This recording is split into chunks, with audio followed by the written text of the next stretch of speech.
again, everyone. Hope everyone's still well. This is the second live I've done in 24 hours, in less than 18 hours, actually. It's the thing I do with lives. I don't do a live for 2, 3, 4 weeks, and then I do 3 or 4 in quick succession. But it just depends what's going on, you see. So this hearing is step one of many steps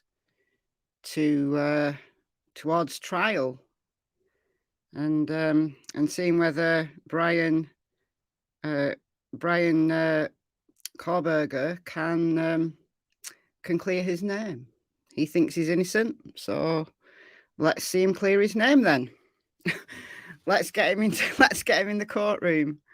So this is an extradition hearing. It's scheduled for 3:30 Eastern, which is 8:30 my time, so in about 40 minutes. Thank you, Talks to Animals. So do I. I talk to animals as well. Thank you for the $9.99 treats for the pups. I shall buy them some treats. They've got lots, but I'll buy them more. They'll end up fat. They'll end up really fat.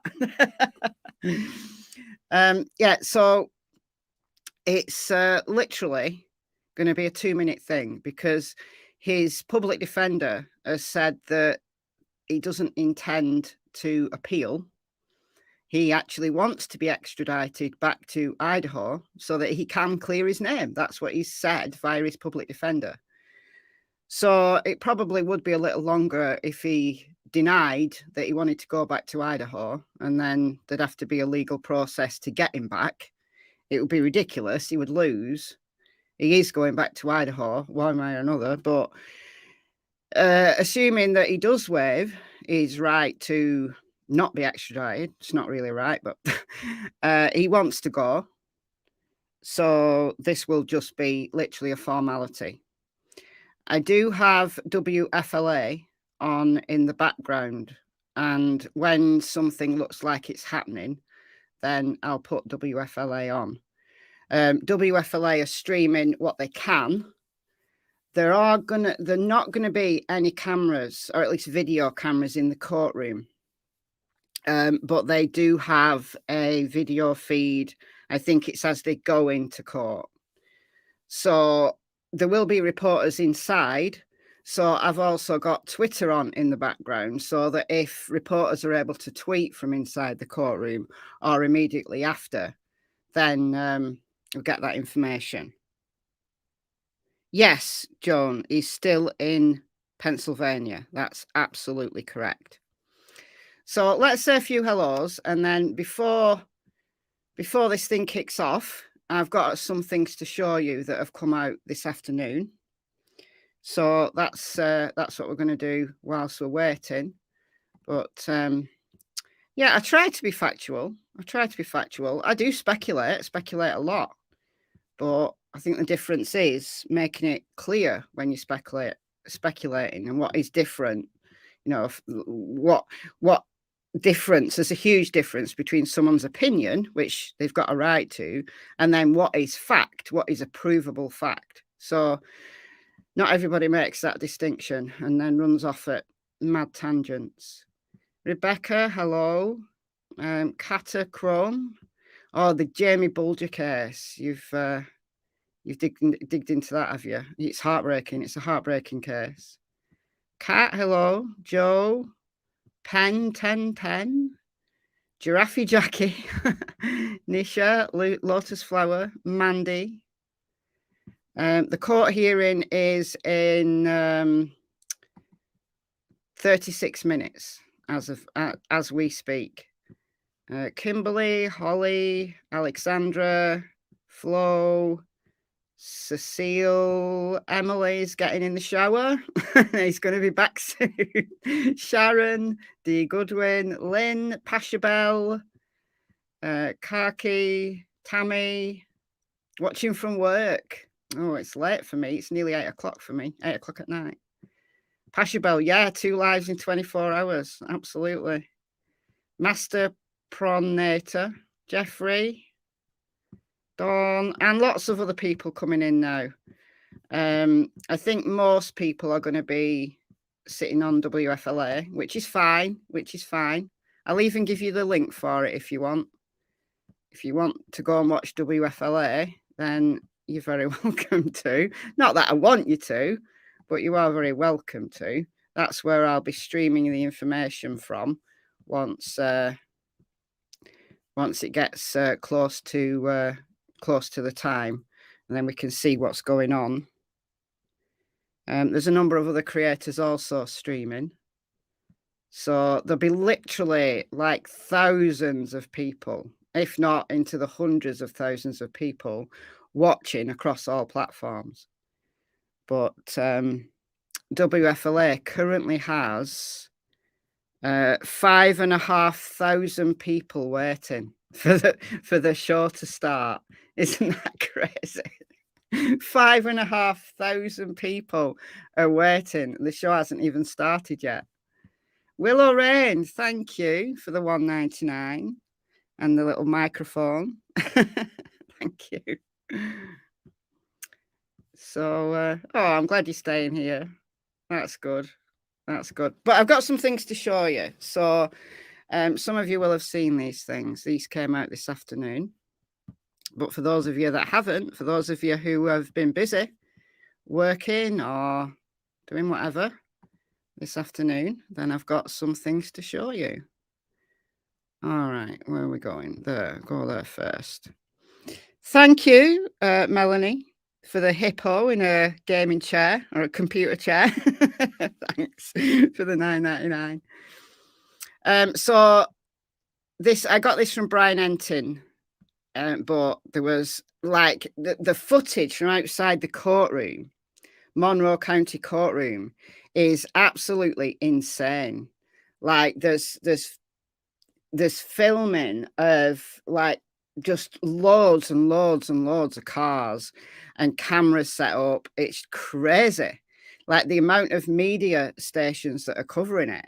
And this is just an extradition hearing. This is literally him going in to prove that he is Bryan Kohberger and signing a form to say that he wishes to be extradited and he's not going to contest. That's it. Imagine what it's going to be like if this case gets to trial. Imagine what it's going to be like. It's going to be crazy. It's nuts. But yeah, this was his walk of shame from the prison van to the courtroom. Brian Entin caught this footage, so I'll just play it if you haven't seen it. How are you feeling? Why did you do it? You go to Idaho? Why did you do it?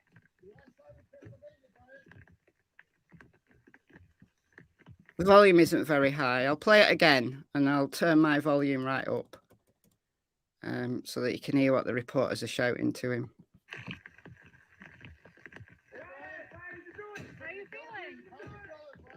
Why did you do it? You go to Idaho? Why did you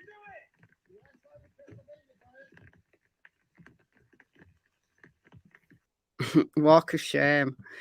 So they were shouting, one of them was shouting, why did you do it? One of them was shouting, how are you feeling? And then said, are you ready to go back to Idaho? Yeah, you can. You can. Do I think he will represent himself? Not as far as we know. No, he's got a public defender. He's got a public defender that is assisting him just in Pennsylvania. And then he has got a public defender being lined up in Idaho. Because obviously the Pennsylvania public defender is connected to Monroe County. Like he can't defend Bryan in Idaho. So it's understood that the family are not going to get a private attorney and that he will be defended by public defenders. Now, he can choose. Of course he can. He can choose to defend himself. He can do that if he wants. It never ends well. It never ends well, but he can choose to do that if he so wishes. But he isn't doing it at the moment. Now, I can imagine him, just based on what we've heard. I've got some other things to show you in a second, but we've heard from people that knew him as a young man and people that have known him recently, like students who've been graded by him, classmates. And we've heard that he gets really upset. This is why I've been collecting quotes from people that knew him, and they're all really consistent. Like people that knew him as a teenager in high school, and then people that knew him, you know, in December, like literally a month ago, are all saying the same thing about this, the type of personality that he is, that he's very intense. He comes across as weird. You know, he can be really nice, he can come across as really nice, but he's weird, and he's got this really intense stare. But also, if he gets upset, he gets aggressive. And that's been the case since he was a teenager. Now, whether drugs are related to that, we don't know. But that's what people have been saying. Blind Squirrel, 59. Thank you for the $10. Thank you so much. That's very kind of you. So I've got some other things. I've got some photos and some screenshots. We've got a case number, which is really important, right? So make a note of this case number. We've got a case number. So once, there's nothing in the Idaho court records as of yet, but once the, system kicks in, then we'll need to keep an eye on the Idaho court records. So having the case number obviously is really important for that. So I just put these two screenshots together because we've got a side profile of Bryan now compared with the guy at the vigil that a lot of people are saying is Bryan. And I don't know what you think, but I don't think it is. I think this guy here is older and different hairline.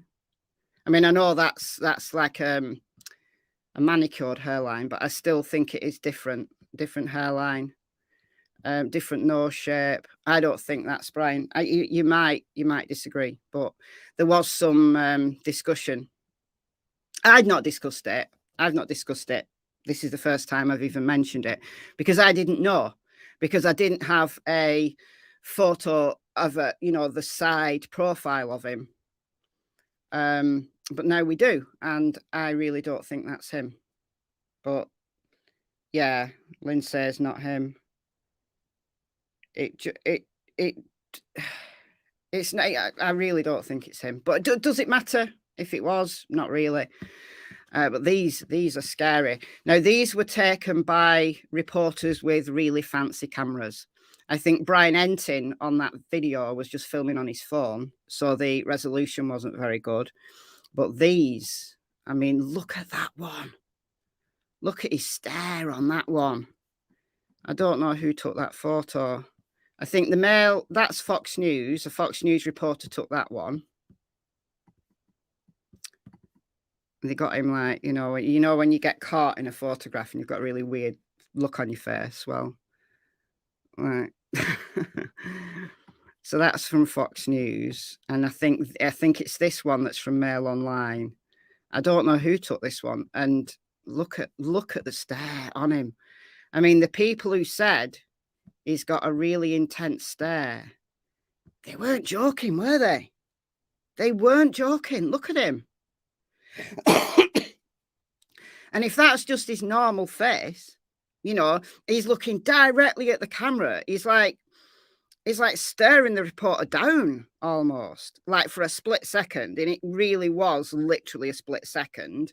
You know, if you watch the video and play it back in slow motion, it is literally a split second where he looks directly at the photographers. But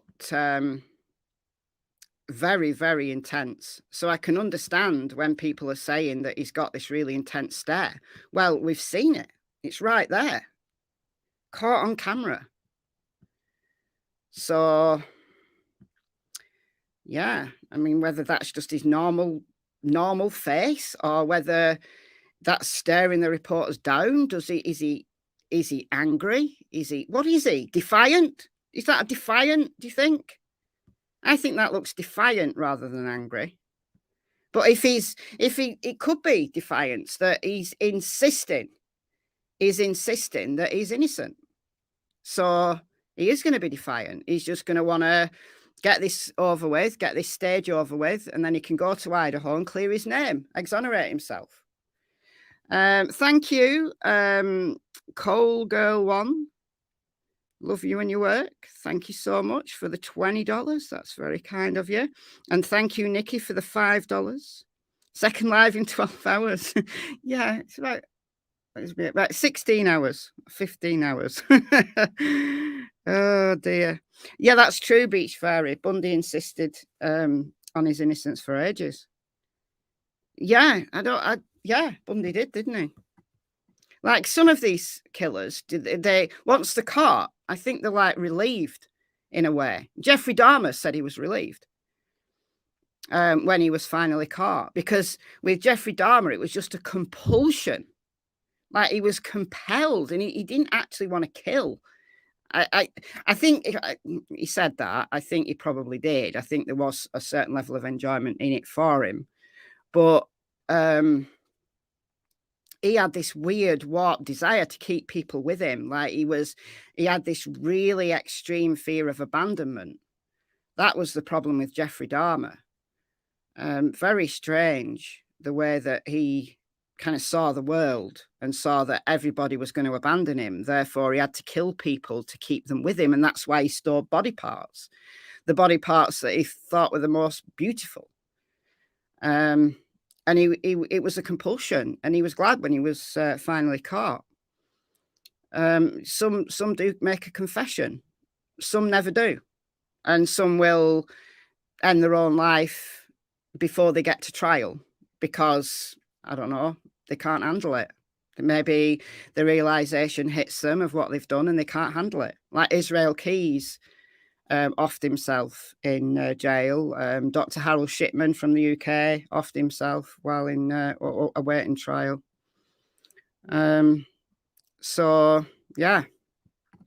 So this is the case number. Now, this was shared by one of the Idaho reporters. I think it was, can't remember her name, the one that was covering Michael Vaughan. But she's been on the Idaho court website. And this is the thing that's out there at the moment. And that's the case number for anybody who wants to follow this case on the court system. And I'm going to have to get my VPN installed on this computer. I'm having my other computer fixed. Like I should have taken it today, but I didn't. And I can't take it tomorrow, so it's going to be Thursday. But I just need the login details from my son, and then I can log into my VPN so that I know that the Idaho court system, because I know this because of the Michael Vaughan case, I can't get it for whatever reason. It blocks me in the UK. It's weird because Tennessee, I can get all the Tennessee documents. I can get them all without having a VPN, whereas in Idaho, you can't. So I just need my VPN. But that's the case number. So take a note of it for anybody who's going to follow this in court through the court system.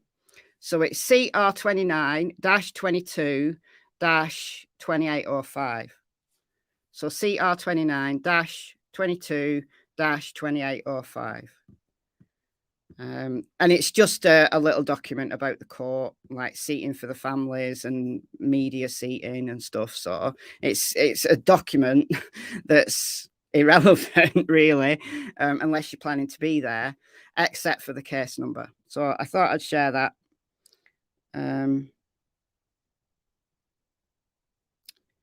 When I say VPN, you immediately think of VPL. I don't even know what VPL is. I don't know what VPL is. So, yeah, I don't know. What else have I got? Oh, I found this little article. Someone shared this on Twitter as well. So I just took screenshots of it.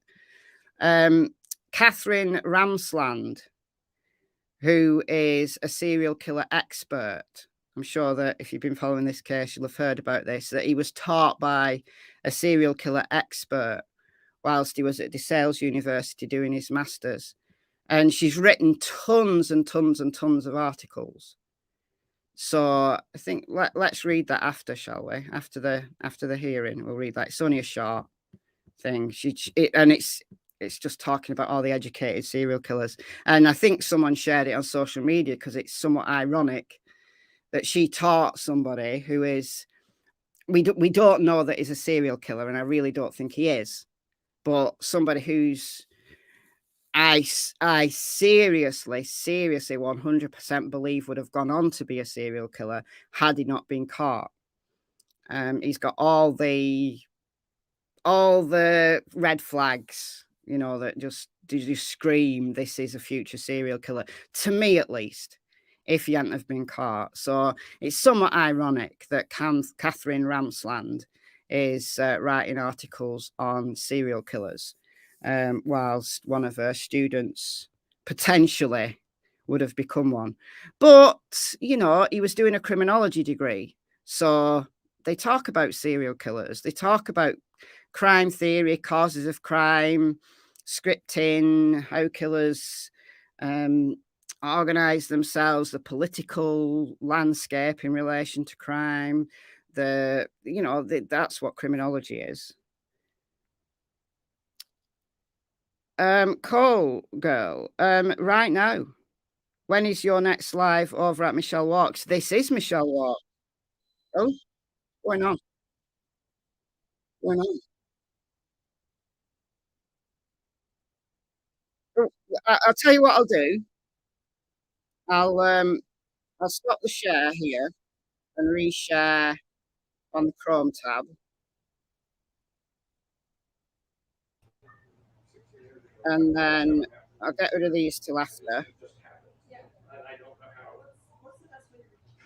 They're just chatting at the moment. So. WFLA Now will begin momentarily. Okay, so there's nothing going on at the moment, but I'll just have it on. I'll have it on like that. I'll tell you what I'll do. I'll have it on little like that, so that we can just watch it and see what happens. And then if there's anything interesting looking, then I'll just go full screen on it. And I've put it on the Chrome tab so that I can just mute out, so that if there's any, you know, dog fights or anything like that, then there won't be any problems. But we can have after this, after we've got the hearing out of the way, then I've just got a couple of other things to share with you that I saw that I thought were interesting. Thank you, Rona, for the $9.99. Thank you so much. And also I can answer some questions while we're waiting, because JB will just be, I mean, obviously you can go over and watch the WFLA stream if you want. I don't mind. I'm not precious. I'll be going over listening to JB after. I'll probably listen to him. I just don't want to stream his whole stream. I don't think that's fair. I don't think that's fair to, even if it's a news channel and it's kind of out there in the public, I don't think it's fair to stream an entire stream. But I want to have it on so that I can see if there's anything good going on. And what they'll do is they'll keep going to that door. They've got the camera. This is how crazy it's got. Seriously, this is how crazy it's got. We've got a camera trained on a door, and then all of us like watching a door. It's like a cat watching a hole that a mouse has gone in. We're just like there, like waiting. We're waiting for the mouse to come out. Isn't that crazy? Thank you, Helen, for the £5 and the avocado doing weights. That's very kind of you. Wonder what they're talking about. Hold on. The murder charges. Oh no, it's JB chatting. It's JB chatting. I'll share the link again if anybody wants to go over and listen to JB rather than listen to me. you're very welcome to. But at the moment, they're just doing the same as what I'm doing. Is chatting casually about the case. But like I said, I've got a couple of other things I want to show you, and we can do that after. I'm not going to stay on too long afterwards, unless there's anything crazy that happens. If there's something really crazy that happens, then I'll stay on. A question that I've been getting a lot about is the arrest affidavit. What will happen? So it's my understanding. Thank you, Kimberly, for the £199. That's very kind of you. Now, it's my understanding that once he's been served with the arrest warrant, then it can go public, and it will go public. I don't know how long it takes to go through the system. I guess it depends how long it will take them to put it on that court system. I don't know how long it will take, but I imagine it'll be pretty quick. But it will all depend on when he gets back to Idaho, because he'll have to actually be in Idaho to be served with that arrest warrant. So his lawyer, or his public defender, said yesterday that he would be back in Idaho within 72 hours of the hearing. But it is being speculated. We talked about it in my live this morning. Thank you, Sandy. Thank you so much. Thanks for being me. Thanks for being you as well. Thanks for everybody being themselves. Thanks for the $20. That's very kind. We talked about it in my live this morning, that I said, would they risk the security of flying him, given how high profile it is? But apparently it's pretty common when the journey's, they're showing him getting out the van now. When the journey's long, and this is 2,500 miles they've got to take him, then apparently it's standard practice. Like we don't have those distances in the UK. You know, I think the furthest point right down the bottom of Cornwall to right the top of Scotland is about 840 miles. So we don't have 2,500 miles to go. So it's a long way to go driving. But I wondered whether they wouldn't put him in a plane because of the fact it's so high profile. But apparently the talk is that they will fly him there. So I don't know. They might. They're obviously not going to say what the route's going to be, what the what the route's going to be, what the timeline's going to be. They're just not. Because they just get inundated with media and YouTubers, and it would just be crazy. You know, if they said, right, we're flying him on Wednesday, there'd be people camping out at the nearest airport. They're not going to tell us. They're not going to tell us the day, the time, the airport he's going to fly from. They're not going to do that, right? They're going to charter a plane. They're going to have FBI, marshals, whoever, taking him across country. And the first we'll know, unless anybody like just happens to, I don't know, cross paths. I don't know how they might, but I guess it's possible. We're not going to know until he's actually in Idaho. So it could well be that they won't fly him. Like, they won't fly him tonight. I don't know. They might fly him tonight. I really don't know. But his lawyer, or his public defender, I should say, Jason LaBar, said in an interview yesterday that it would be within 72 hours. So Friday, I guess, at the latest. So will it mean that as soon as he is given the arrest affidavit and he sees himself what he's been charged with, what evidence they've got, like he knows what he's been charged with, but what evidence they've got, will it then go public? With the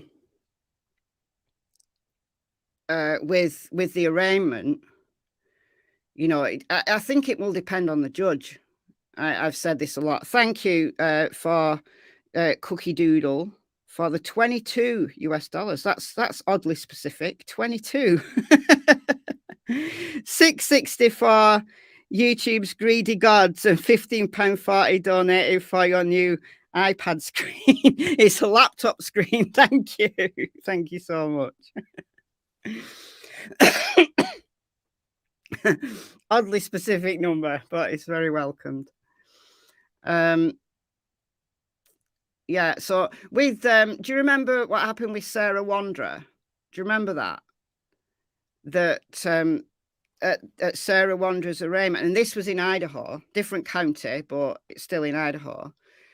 The judge ordered that all the court documents be sealed, but some crafty reporter had actually got her hands on it before it was sealed. Like, it had gone live on the court system, and this journalist had just checked. Right, it's there. It was there.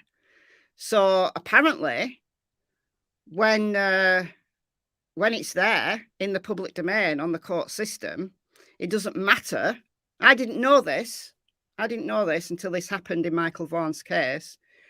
But the sealing, you know, the whatever sits behind sealing, you know, you're not allowed to see any of this documentation.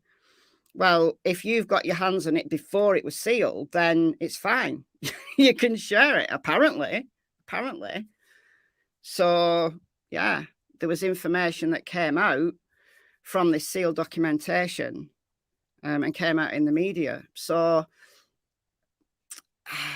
but with Richard Allen, with the Delphi case, now that's Indiana, the judge had sealed it all.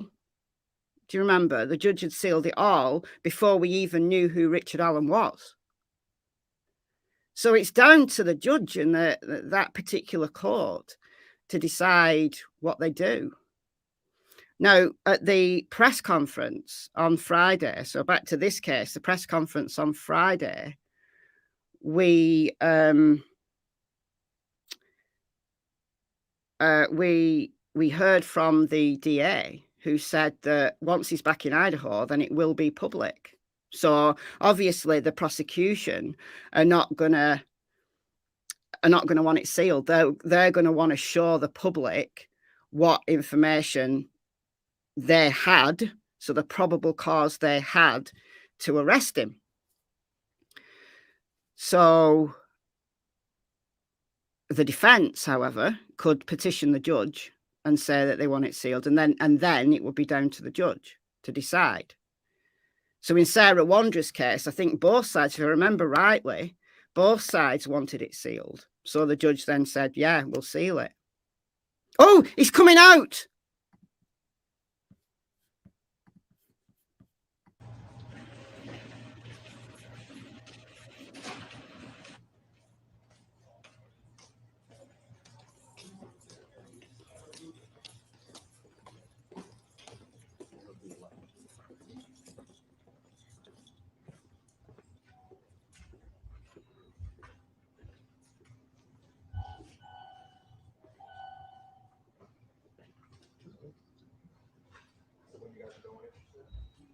I don't think we're allowed now.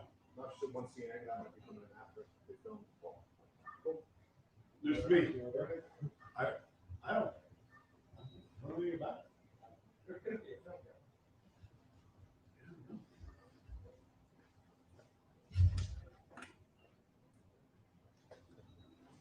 And who said that? That was pretty uneventful. His walk, But we didn't he get to didn't see say him. much. Didn't say anything. So now this is the only spot that the media can set up. Is that right? Mike, can you go back? Yeah, sure. Yes. So okay. So let's For me, explain. I think I might just. All right, so let's explain exactly what happens from this point forward now. JB Buno, Josh Benson here with you on the left and right side of your screens, respectively. So here's how this is going to work. What just happened was Bryan Kohberger was transported from the holding area into the courtroom, where now the extradition hearing is going to begin in approximately 5 minutes' time. Of course, he arriving about 5 minutes ahead of the 3:30 scheduled start time on the docket in Pennsylvania court. So you would imagine that it's going to start relatively on time. Yeah. Of course, what will happen, as we understand that the process looks like this. The judge will confirm that he is waiving his extradition. There will be a paperwork component. I'm not sure if the paperwork component is going to happen in the courtroom, where he's going to write and sign, in essence, his waiver to waive extradition, or if that is going to happen in a separate area. But this is where basically the judge is going to confirm that he is waiving his extradition out of the state of Pennsylvania, where he was apprehended, and of course, waive his extradition to the state of Idaho. We will follow along now with the reporters that are inside the courtroom itself. I spoke with Pennsylvania court officials on the phone yesterday to get a little bit more as to what this was going to be like. And they said, look, it's not the biggest courtroom. It's not the biggest courthouse. So what it was going to look like was, it's a first come, first served basis for reporters, members of the media, and members of the public to go in there and sit down. So I'm not entirely sure there's who's a lot in. of media there. Yeah, I would imagine that there was a lot of interest as far as getting a spot. But as for so no cameras in the courtroom whatsoever, no pool camera, no nothing, and you can only have it in the lobby. Is that what you understand? Yeah, so the pool camera itself. So this is the pool camera feed. Okay. And the next time this feed is going to be relevant to us is when Kohberger is coming out. Right. And when Kohberger comes out, we will know, of course, the hearing is over. And I don't believe, if I remember correctly, I have the rules, the basically. Okay, so they're just going to start talking about the rules. I'll go back to that screen so that we know. But I'm glad that they explained that, so I didn't have to. So thank you, Little Bit, for the $23. Any advance on $23? Who's got 24? It's like an auction room. So he's gone in. The only place that the camera was allowed in this court was in the lobby. So we all waited. I yelled "Oh my God, he's coming out!" Oh, and then he's going to come back after the hearing's over, and we're all going to do the same again. But JB and Josh Benson are going to follow along with the reporters in the courtroom. So presumably, the reporters in the courtroom will be able to tweet, and also will be able to. I don't know whether they can take photos. I don't think so, but I don't know. So let me just check Twitter. And then if there's anything interesting on Twitter, I'll swap it over for a minute or two. Let's have a look. Oh, we've already got. I will swap it over. We've already got someone clipped it. The walk of shame. Look at him.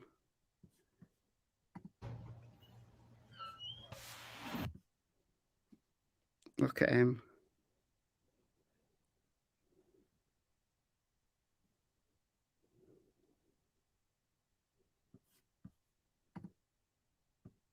That stare, look. Look. I reckon that's just his normal face.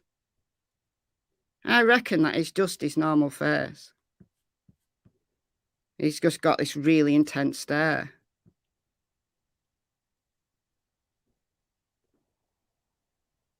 And emotionless. He's got the same expression as he had when he went up and did his graduation.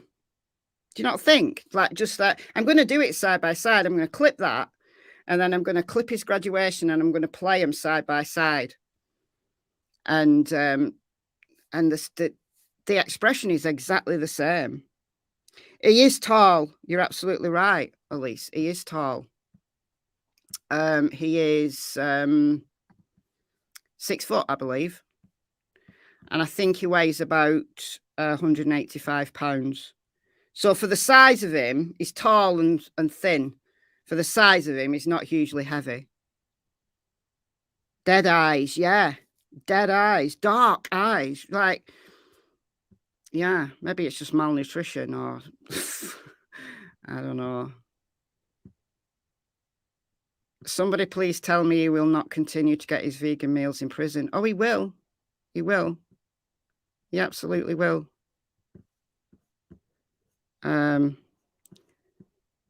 At least he has been getting.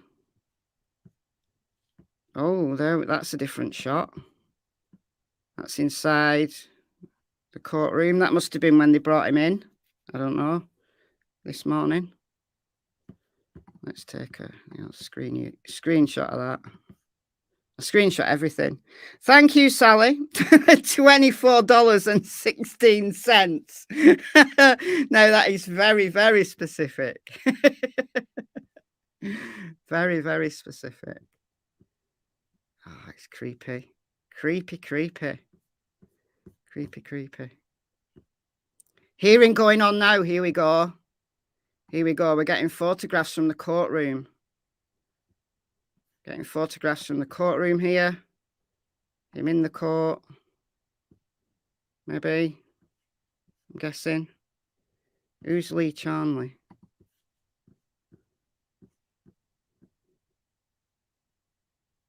Oh, maybe they're just in the that's Jace for Justice. This person screenshotted Jace for Justice. So maybe they're still in the lobby and not actually in the courtroom. Because I know Jace for Justice is not in the courtroom. She's streaming just like I am.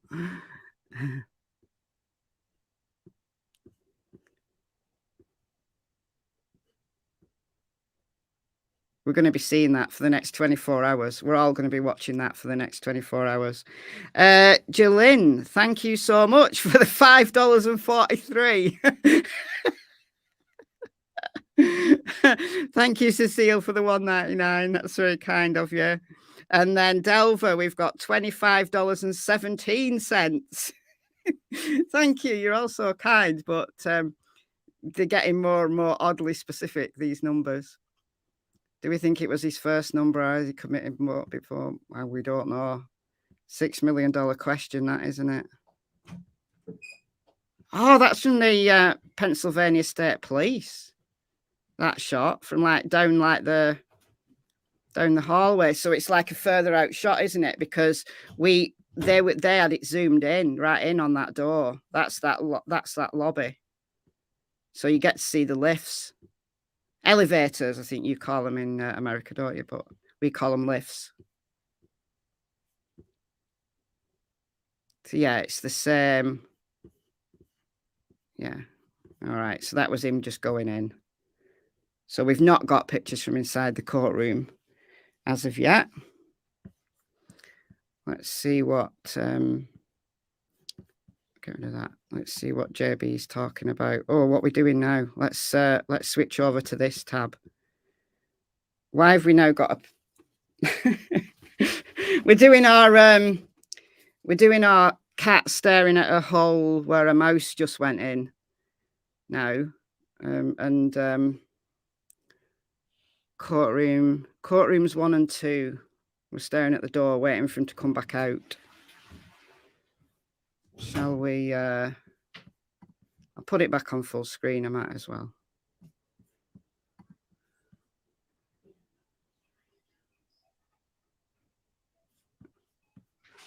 Still waiting for the door. Waiting at the door.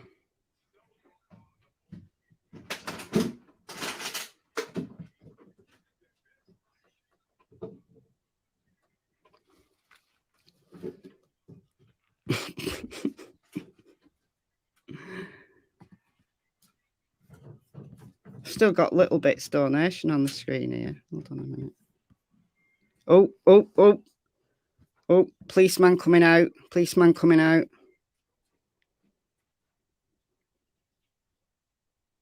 I'm going to listen in. I'm going to mute out and listen in to what JB's talking about just for a second. Of Bryan Christopher Kohberger. Kohberger was taken into custody early Friday by members of Troop N and the Special Emergency Response Team at a home in Chestnut Hill Township in Monroe County in connection to the homicides of 4 University of Idaho students on November 13th. The press conference will be available via live stream. A PA cast video will be available after the event. And then it, of course, goes into the what, when, where, and the media contact for the event. Title for what it's scheduled as, but when he goes in there and signs the waiver paperwork, I can't hear. Oh, what wait, he's saying. yeah, this is interesting. that's all he's doing. So I'm just trying to confirm my cash. I said arrives for extradition hearing, so I should just say just arrives for hearing. Oh, extradition, no, there's a- You're right. It's an extradition. Okay. hearing that can go numerous ways. Okay. An extradition hearing that can be. You got better hearing than I do. But he assists. Okay. He was walking in. Do I, though? Oh, I can't hear a thing. Yeah, yeah. I'm listening. It's not correct. Just wait till you get older, JB. A hearing not to have, yeah. Some of the normally off-camera interactions that occur when we're talking about what's that now? Yeah, yeah. He's in the hearing right now. Oh, okay.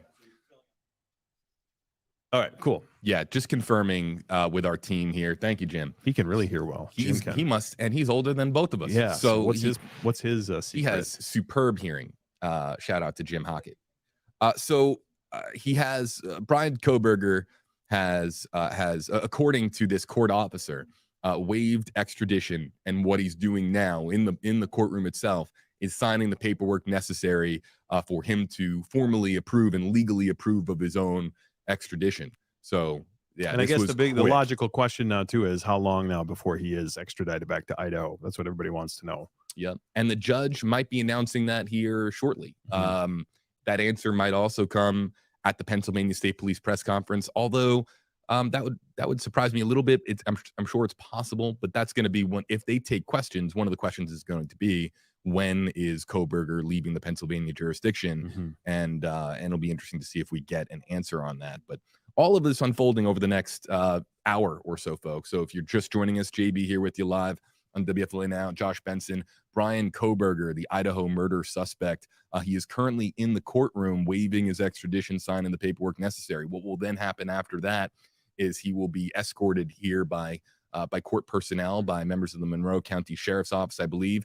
They're going to be escorting him down the hallway back to his holding area. He will be transported back to the Pennsylvania Correctional Facility, awaiting his official transport. And I believe, of course, then it will be up to Idaho to arrange for transportation to bring him back to the state. You know, it's interesting storylines too, is just what we see on social media and what everybody talks about in terms of, all right, how was he apprehended? How did they tail the car? You know, they found the car at the parents' house. That's something that came out today. The dad had traveled back to Pennsylvania with Bryan in the vehicle. There's some speculation on if they both, I think there was 2 tickets that they got pulled over twice on the way back. Now we're seeing some speculation that may have not happened from police. So we don't know the true story there just yet. But also seeing things, you know, what kind of inmate was he in the jail? I saw some things on social media saying, hey, you know, he was going crazy and he was threatening people. The Monroe County Correctional Facility warden came forward, I know, to CNN and said that he has been a model prisoner who has not caused any problems during his time in detention. That's according to a source familiar with Kohberger's status at the facility. So this just kind of shows you that there's so much information out there and storylines that are happening so fast. And it's kind of tough to decipher like what really is happening in terms of, you know, what's true, what's false, and what do people want to believe. I think a lot of people out there think this is public enemy number one and want to believe. Hold on, Josh. Thank you. I know they're not going to move from You that guys have been spot. awesome, so yeah, we're definitely gonna try to work out, guys. Appreciate it. Do you mind hanging out 1 second? I'm just gonna clear bathrooms, make sure we got nobody. So this is the court personnel preparing for this to be over with, and for him to now come back down the hallway. So we'll stay on this now full screen with audio fully up, but we'll try to listen in with everybody else watching wherever you're watching from once Kohberger arrives down this hallway. This building's closing up at 5, right? 4:30 usually. Sorry, Josh, did you want to finish that No, point, though? I was just thinking, you know, this Kohberger's attorney, you know, he was on Today's Show this morning as well, and said in an interview, you know, he was shocked a little bit when he was arrested. Well, first of all, I'd be shocked a lot if I was ever arrested. But he was shocked a little bit, he said, and he believes he's going to be exonerated. This is what the attorney for Kohberger said in an interview today. So along with what the family is saying, they're shocked to hear these allegations. They say this couldn't be our son. You know, these are things that are now coming out from the family and from Kohberger himself. So it's until he gets back to Idaho and until we see some more evidence of what happened in this scenario to get him to be this #1 suspect. You know, there's going to be a lot of storylines on social media. We just got to be careful about what we report and what we follow as truth. Yeah, sleuthy goosey. I'm paying attention to some comments here, but we're also trying to also get ready for Kohberger's next appearance in the hallway. Says hashtags for both of us. The lawyer, Labar, says he got tickets, but he hadn't seen them, didn't know what they were. Indiana State Police say they have no record of stopping either Kohberger. This is based on reporting by Fox News that on the trip in mid-December, on the trip home, Kohberger and his father, according to Labar, the attorney, that they got pulled over twice in Indiana, and Indiana State Police saying that there was no record of them getting. You're all going to make me yell, but I'll echo. I'll echo if I do, so I can't. That would mean, of course, that there weren't any tickets given. Thanks to the 199. Yeah, that was another nugget that came out from Fox News. As all these as interviews are done and questions are asked, this is how we get information between now and the arrest affidavit being released. We've got the audio up on full blast. We also have it full screen for you for, again, Bryan Kohberger exiting court.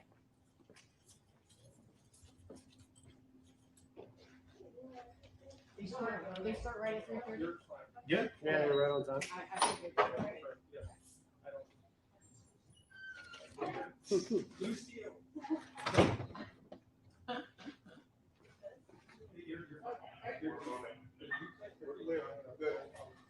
Starting to walk. Walking. Here we go.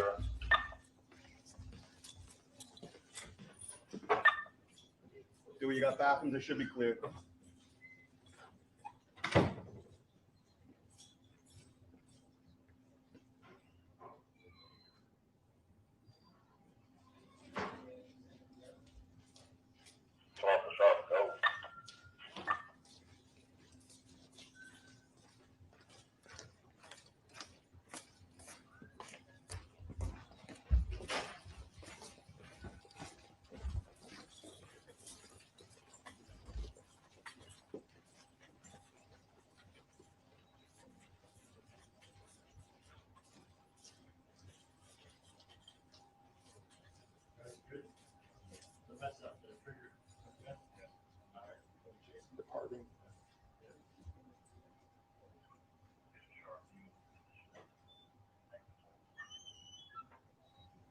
Departing.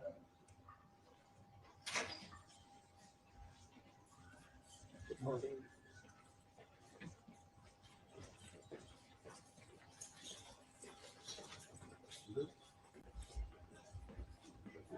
Departing.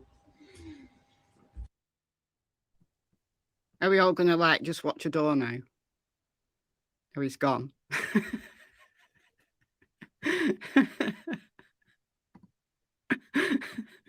I've got the sound on WFLA.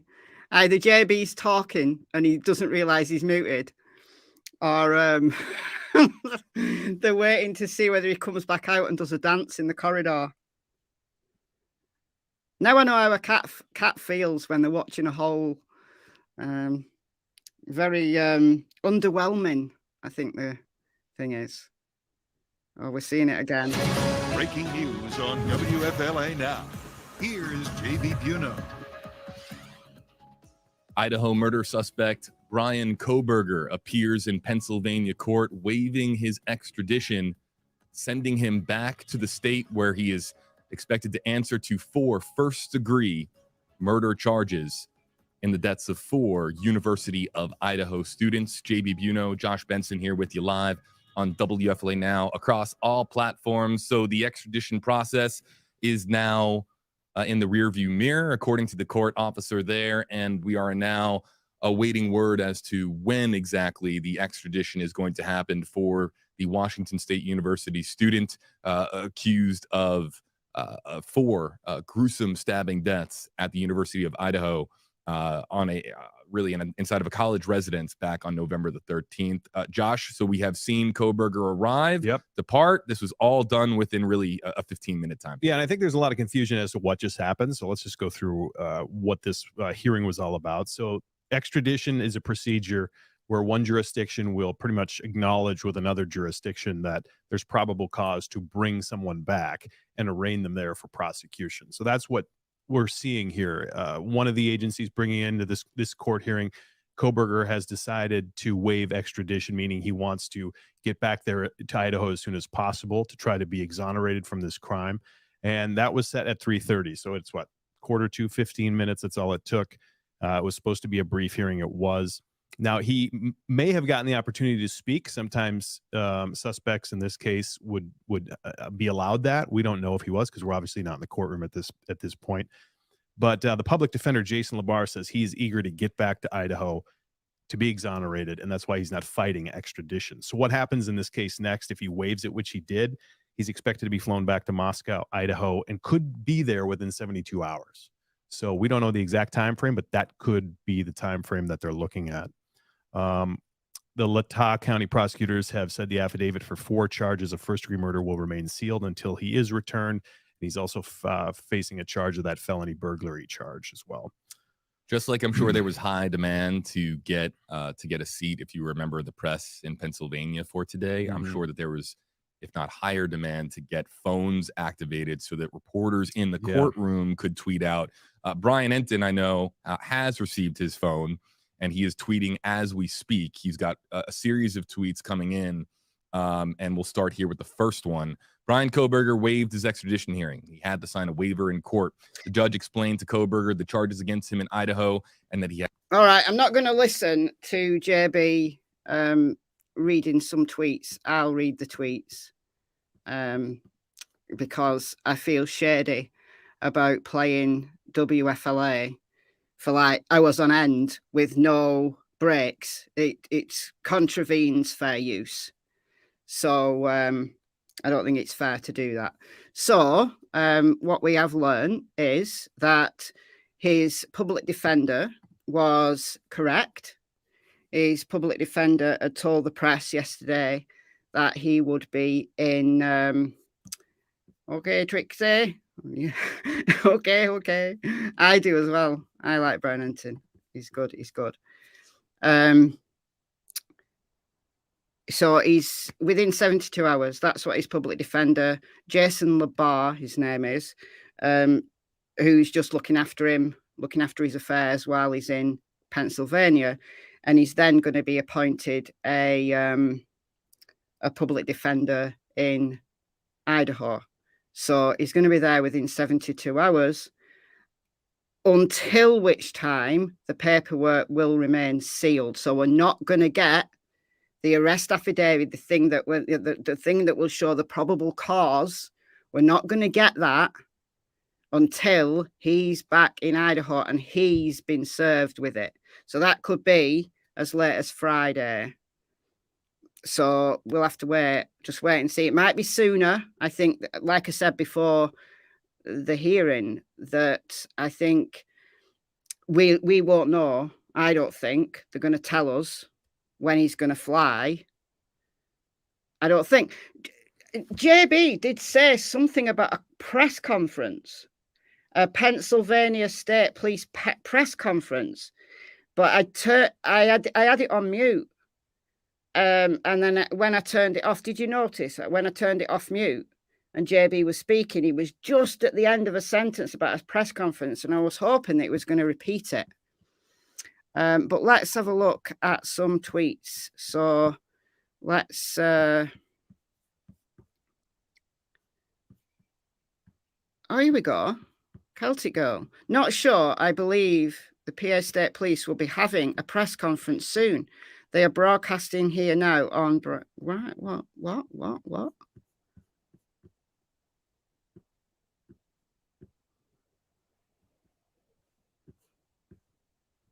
Okay. Is this relating to Kohberger?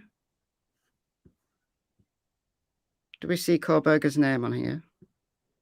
For planning purposes only. No, that doesn't look like it's to do with Kohberger. Correct me if I'm wrong. But I did hear JB say something about a press conference.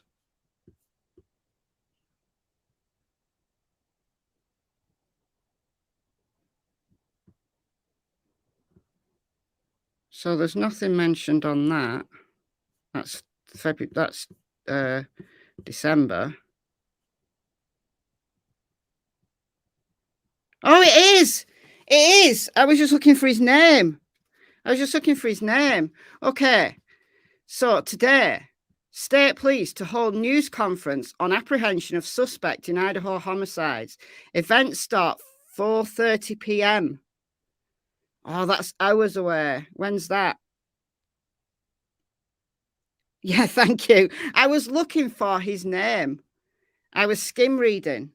This is what I do. I skim read looking for one name, and I can see it right there now.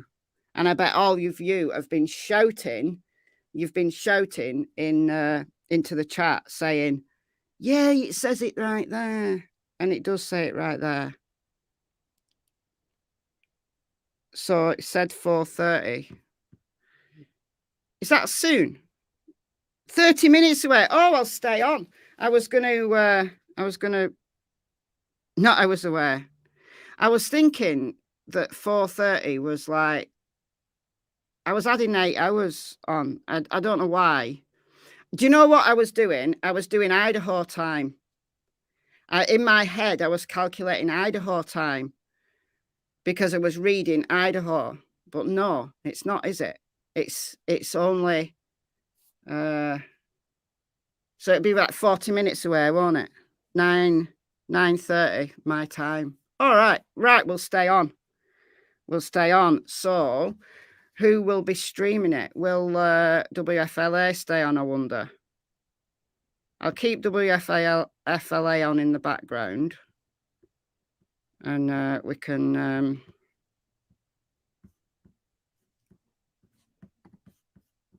we can be advised by them. I'm sure Twitter will advise.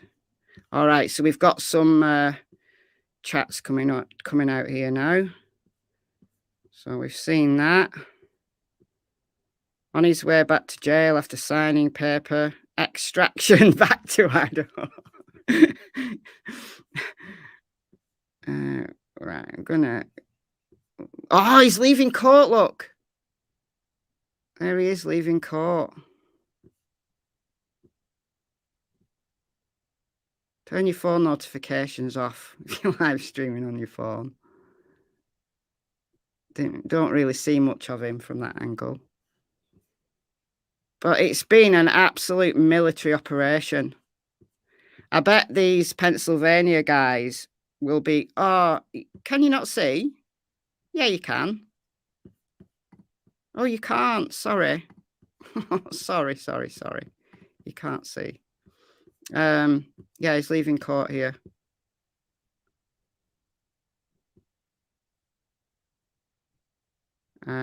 You can't see any. You didn't miss anything. You didn't miss anything. That's all. It's the same old, same old. That will be the reason why you weren't all shouting at me to say, Michelle, this document from Pennsylvania State Police says his name. That will be why nobody was telling me that. Because I wasn't sharing the screen. Dear me. We're going to get so many memes now, aren't we? We're going to get so many memes. Is that the same? Yeah, it's the same, I think. Oh, no. Oh, there he is. There he is. What is it going to be like when this goes to trial, honestly? It's going to be crazy.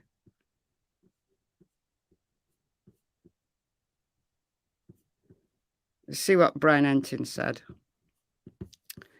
Let's search Bryan Entin. See what Bryan Entin said. So, waived his extradition hearing, had to sign a waiver in court. Judge explained to Kohberger the charges against him in Idaho and that he was voluntarily allowing authorities to transfer him to Idaho. Kohberger told the judge he is not on any medication that would impact him making the decision. The judge said he has to be sent to Idaho within 10 days. So thank you. Oh, some tea for me. Thank you so much. $4.99. Thank you, Cecile. So it's down to Idaho to arrange the transport. So unless they've already got that arranged behind the scenes, then I don't know. So legally, he's got to leave within 10 days, but they have said 72 hours. Kohberger came into court and made eye contact with his family sitting in the front row. He nodded at them. His mom cried and his sister comforted the mom. A deputy brought her tissues. Okay, so cameras and live tweeting weren't allowed. So that's why we've not seen anything from them up to now.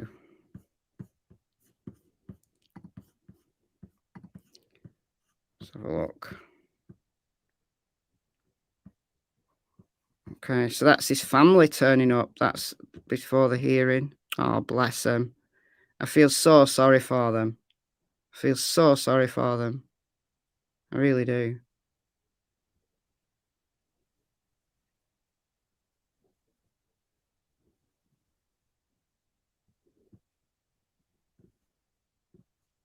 I mean, I'm quite convinced they didn't have a clue. I mean, I don't know about the dad. Yeah, I feel sorry for his mother, yeah. I honestly, I don't think his dad knew either. I obviously don't know for sure. But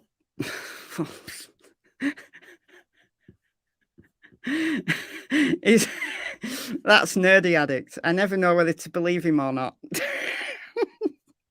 I never know whether to believe Nerdy Addict or not. So what's come out since? Let's Bryan Kohberger has been trending for the last God knows how many days. Let's have a look what the latest is. So it's just what Bryan said. Understandably horrific finding out your family member committed such crime. It's not, but it's not Bryan Kohberger's family we should feel sorry for here. Well, I think we can actually spare a thought for them. I mean, obviously, it's Xana, Ethan, Maddie, and Kaylee that are the victims here and their families. But in these cases, the offender's family have done nothing wrong, and they always get a really hard time. And although it's not the same because their loved one's still alive, hasn't been murdered. So it's not the same, but still, there is still that, you've got to spare a thought for them, like what they must be going through, the shock that they must have experienced, and then the backlash that they get from, social media. Exactly, Lotus Flower. That's exactly right. He's destroyed his family too. That's assuming, of course, that he's guilty. And, he believes he's innocent. So, but yeah, this will destroy his family. They'll just be, I mean, they're not young people. I don't even know whether that matters or not, but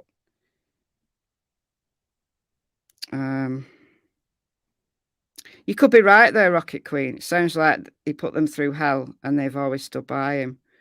Possibly. Given the things that we know that people have said about his addiction, I mean, presumably they know all about that. Maybe he's been very hard to live with all his life. We don't know.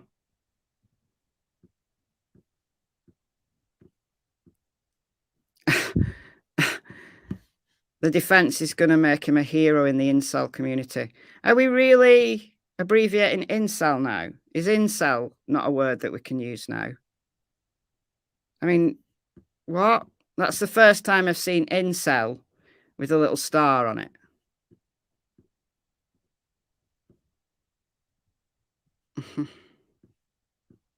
I lose track of all the words that we're not allowed to say on social media. I've never thought incel was one. Involuntary celibate, shall we say then? Involuntarily celibate. Let's use the long term then. Let's not abbreviate it even more.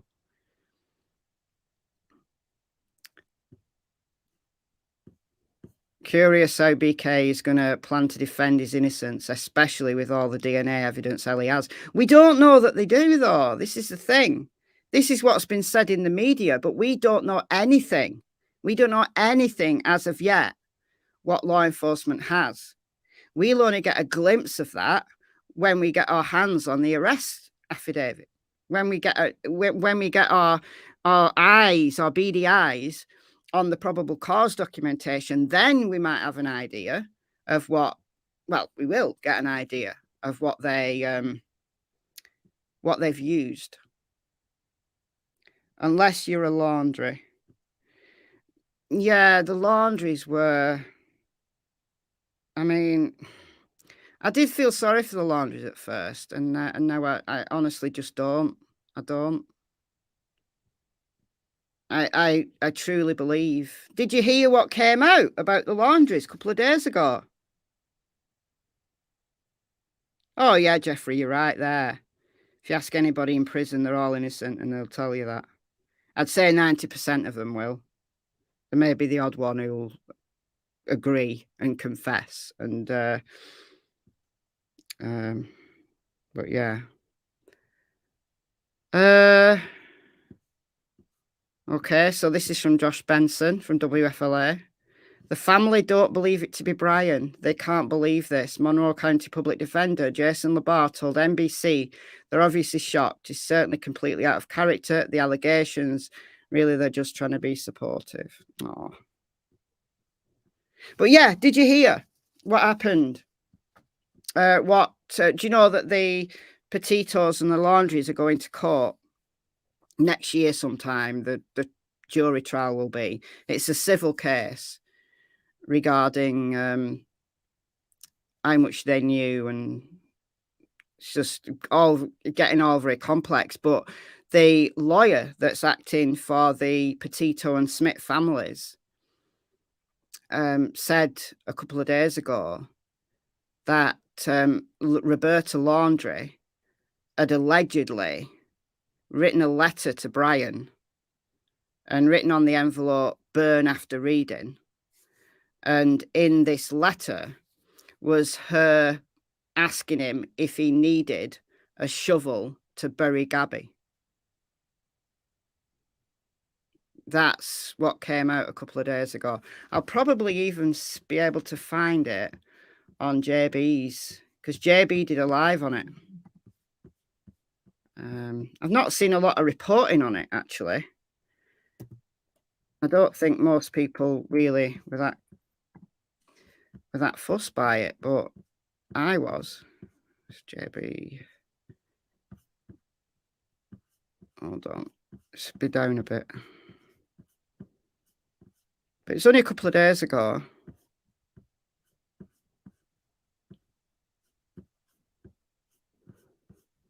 Here we go.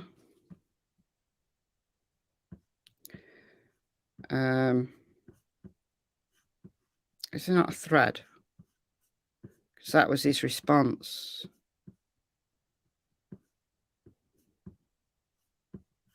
Here we go. The burn after you read letter from Roberta Laundrie to Bryan Laundrie contained offer of a shovel, Petito lawyer claims. So there is a stream, and presumably the stream's still up. I don't think they take the streams down. He did a stream about it, and that's what the lawyer claimed. And then Steve Bertolino, who was the lawyer that was acting on behalf of the Laundries when it was all going down, then I responded. Now I've lost it. Where was it? Hold on, it's further up.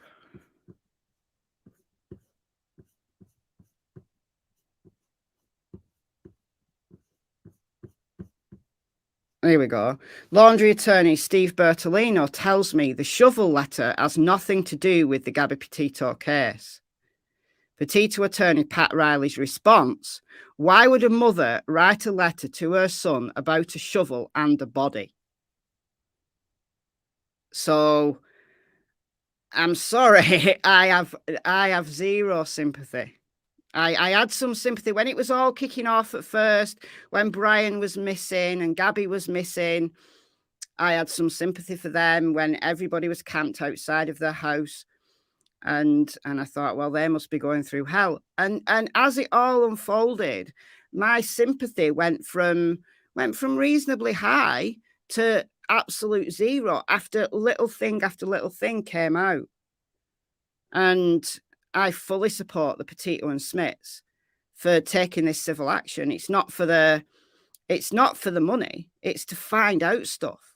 It's to find out stuff in court. So even though it's not a criminal trial, it's to find out what they knew.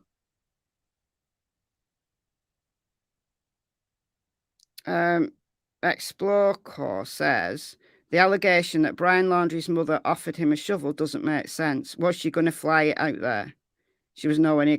Exactly. When was that letter written? I don't know when the letter was written. This was something else that was an issue at the time. When this letter was found, there was an issue at the time as to when this letter was written.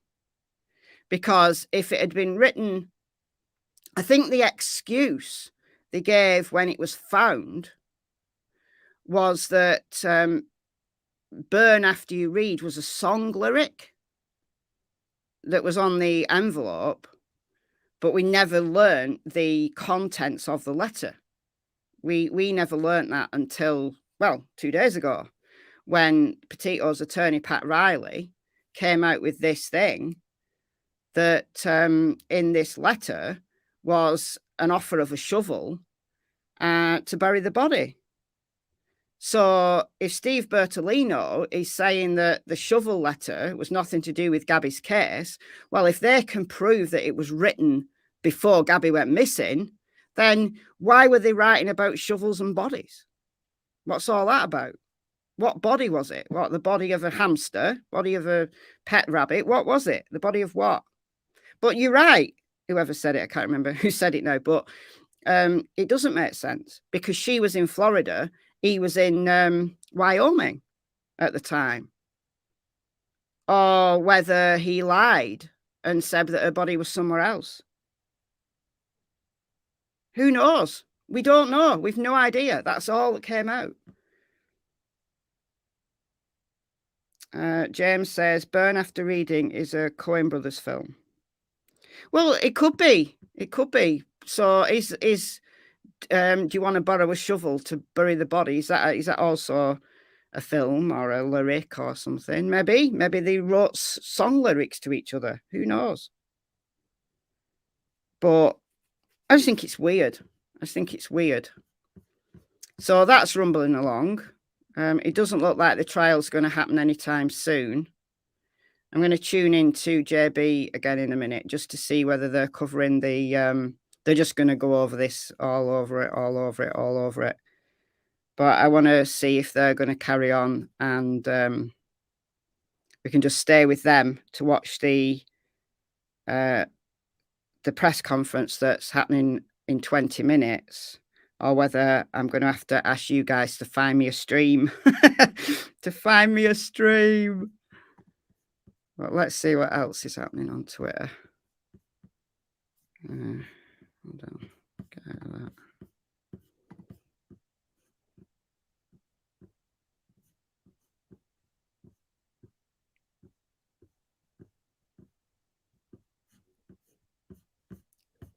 I need to go to... we'll do Bryan Christopher Kohberger. I'll be saying Bryan Laundrie now. I've nearly said Bryan Laundrie. When I've been talking, like in videos, I've nearly said Bryan Laundrie so many times. And I have to keep thinking, no, Kohberger.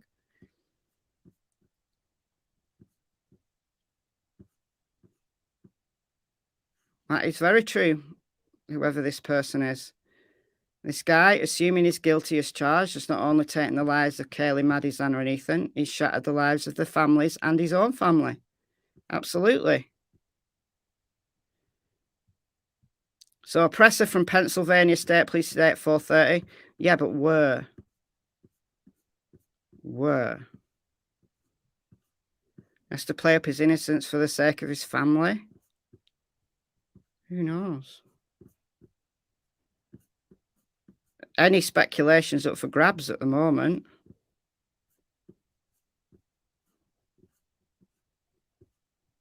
Press conference will be available via live stream there.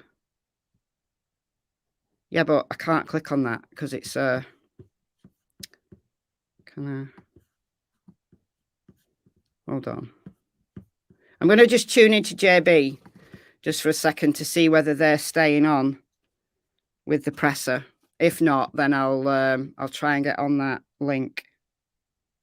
So I'll just mute out and let's just listen into this for up in 20 minutes. Up to you. You're my streaming partner in crime. I could come back. Okay. It depends, of course, on. You don't like to leave a man hanging, though. No. On an island. Josh, you complete. This is a tough job to do by Josh. yourself, right? Yeah, you complete me, Josh. How many times have you done this by yourself? A lot. And it's a lot easier when you I tread have water and just keep it going. Teamwork makes the stream work. But yeah, but it's nice to have people commenting. This real-time commenting is awesome. Here's what we're going to do, folks. We are going to momentarily take a 3-minute break in preparation for the 4:30 press conference. I'll be able to take our I'll be able to talk to our team in person just to make sure that we're getting a feed, and so we will be more equipped and best equipped to handle the 4:30 press conference if we take about a 3-minute break. So don't go anywhere, folks. We will be right back here on WFLA.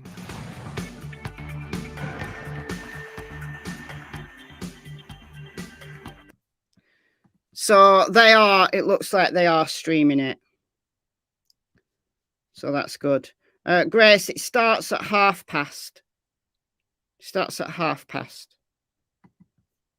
That's what the Pennsylvania State Police are saying here. So 4:30, that's 4:30 Eastern. So that's when that starts. So I'll stick with WFLA because it looks like JB is going to stream it. If they start having problems, then I've got this address here, which I'll have to type it in manually. I'll do it. I'll do it right now and see whether it will open for me. Because remember, I've no VPN on this computer. So I have to type it in manually. //PA cast.com. I'm spelling it right so far. /live/PSP. Let's see what happens. Oh, there we go. There we go. We could leave that up. Should we leave that up? You can't see that, can you? Can't see what I've just done. Because I'm so stupid. Right, I'll show you what I've just done. I don't use StreamYard enough. It's so clunky. But I typed in the address on... I typed in the address that was on that advisory note from Pennsylvania State Police, and the stream does work. So the stream's on, but it doesn't start till past. My mum says that she lives in PA. State police are hot. Do you mean hot on the tail of the criminals? Or are they just hot? as in sexy, hot. There's a word that YouTube won't like, sexy, but it won't like that. But I've got that on in the background now. So, but yeah, it starts at 4:30.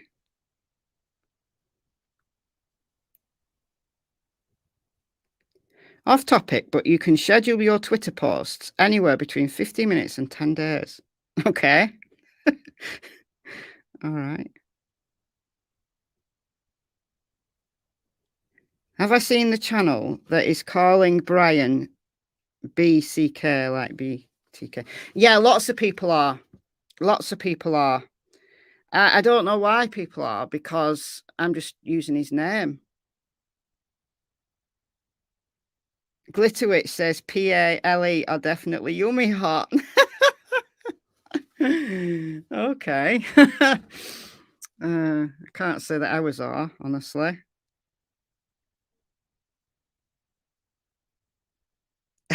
So if we want a hottie arresting us, we need to go to Pennsylvania. We're all getting silly, aren't we? And this is like the most horrific case. Horrific case. Is anybody right? I'll dare I do that and then remember, but I've got this on in the background so that I can see it. I know that I'm not sharing it. Is anybody like me who is absolutely obsessed with this case? Like, I cannot think of any other cases at the moment.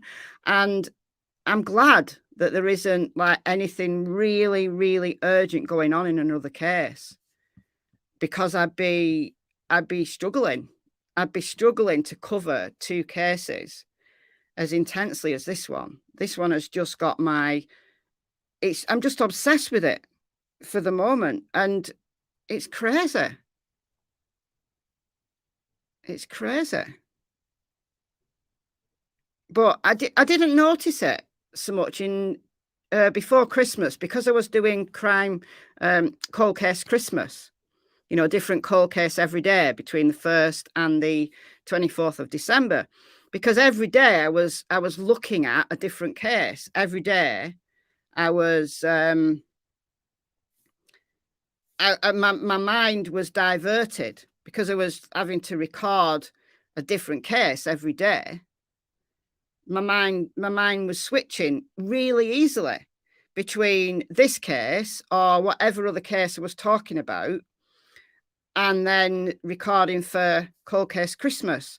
So it was very healthy, like doing it that way.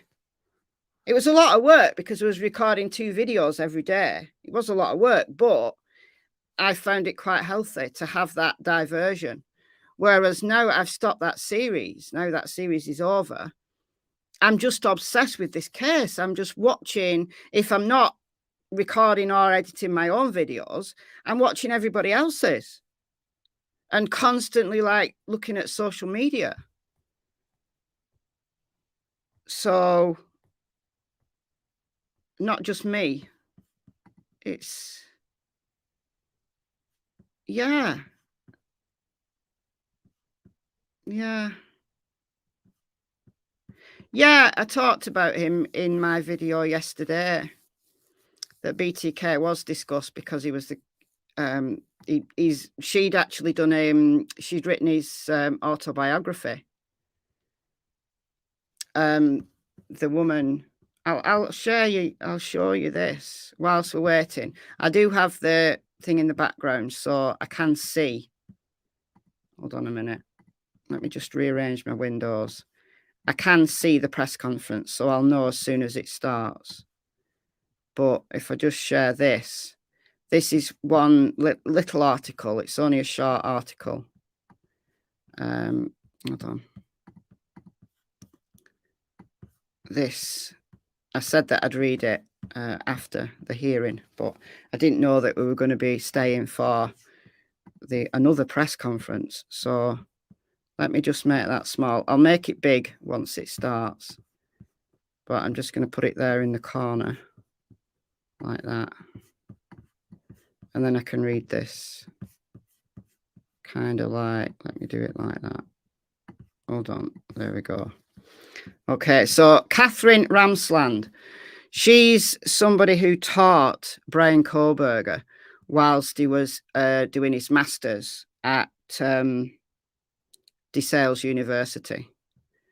So she's an expert on serial killers, and she's written BTK's autobiography, or biography rather, should we say, but she worked with him like to write this book. But somebody today posted this on Twitter, and it's just a really short article that she posted in, I think it was in Psychology Today. Yeah, Psychology Today, back in 2015. And it's talking about educated serial killers.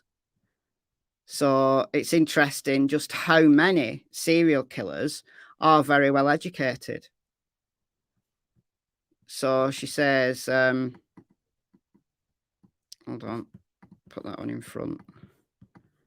So recently someone asked me how many serial killers have gone to college. It's an interesting question because no matter what aspect of the current stereotype one accepts, the answer might be surprising. One notion holds that they're transient loners of poor focus with no life plan. Hold on. Is there another bit down there? Maybe I've cut a bit off.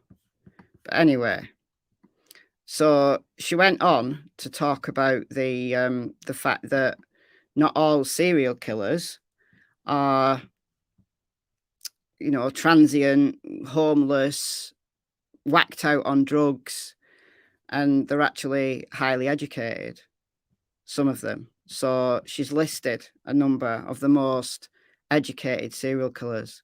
So we've got Michael Swango. I'd never heard of him. I don't know if anybody's heard of Michael Swango. I don't know who he is.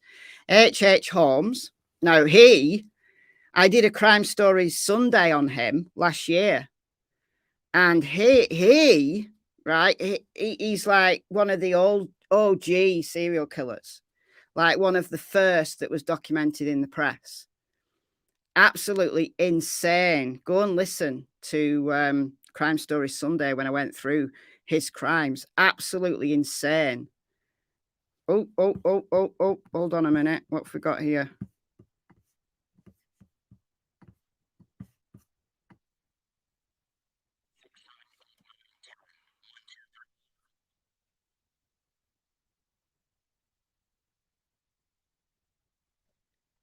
Sound check. But yeah, if you've never heard of H.H. Holmes, go to Crime Story Sunday. There's a number of channels that have done really good deep dives into H.H. Holmes, but absolutely crazy. Marcel Petiot, who raced through medical school. I don't know who that is either. And then, of course, our good old Harold Shipman, who practiced. He was a GP, practiced about 40 miles away from where I'm currently living, just the other side of Manchester. So I remember that all coming out in the British press. I did one of my first videos on Michelle After Dark was actually it's only a short video, but about Harold Shipman, who all became doctors of one sort or another. Then we've got some female serial killers like Kristen Gilbert, who got a nursing degree, as did several predatory male nurses like Charles Cullen. I'll also add in there Beverly Allett, who was a nurse. She didn't get a nursing degree, I don't think, but she was a nurse in the UK. And then we've got Richard Rogers, was a pediatric nurse, who's also been studying French at graduate school. Then the Unabomber, Ted, I can never say this, Ted Kaczynski, achieved a PhD in mathematics from the University of Michigan, where interesting anecdote, H.H. Holmes had gone to medical school at the University of Michigan. Now, that's just obviously a coincidence, but still. Michael Ross attended an Ivy League university, Cornell, and got his prestigious undergraduate degree in agriculture with the intent of running a business. John Wayne Gacy, who a lot of us know, was a high school dropout. However, he managed to enroll and graduate from Northwestern Business College. A unique degree in fine arts was awarded by UCLA to dating game killer Rodney Alcala. Don't know him either. There's a few, actually. The Murder Hotel, yes, Karen. Yeah, H.H. Holmes and the Murder Hotel, yeah. I mean, he was an absolute genius. Like the things he did and the length of time he managed to kill people and get away with it. Nobody suspect. I mean, absolutely crazy. Go and look at H.H. Holmes. If you do nothing else this week, go and look at H.H. Holmes, because fascinating. But there's a few of these guys who I've never heard of. And I thought I was pretty well versed on serial killers, and there's a few that I don't know. So killed an 8-year-old girl, forced him to flee to New York. He enrolled at NYU, studying with Roman Polanski before he was nabbed for the California crime. Some sources say completed another degree at NYU, but where's the other page gone? This is the thing when I put them all on one slide. I get them all muddled up. Hold on. Right, that one. There we go. No, that's page 1. That's page 2. Where's page 3 gone? Where's page 3 gone? Hold on, I need to make my window bigger. There it is. Right. There we go. And then we've got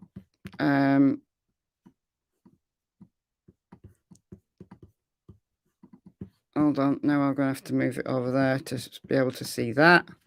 I'll make that full screen when it comes on. So also, oh my word, need a bigger screen. Let's not forget those predators who formerly studied cops. Timothy Krajcia received a BA in the Administration of Justice from Southern Illinois University with a minor in psychology. Dennis Rader, BTK, received a similar degree from Wichita State University, as well as an associate's degree in electronics from another college. Ted Bundy did his undergrad in psychology before he entered law school. Learned one of his ruses from psychology experiments.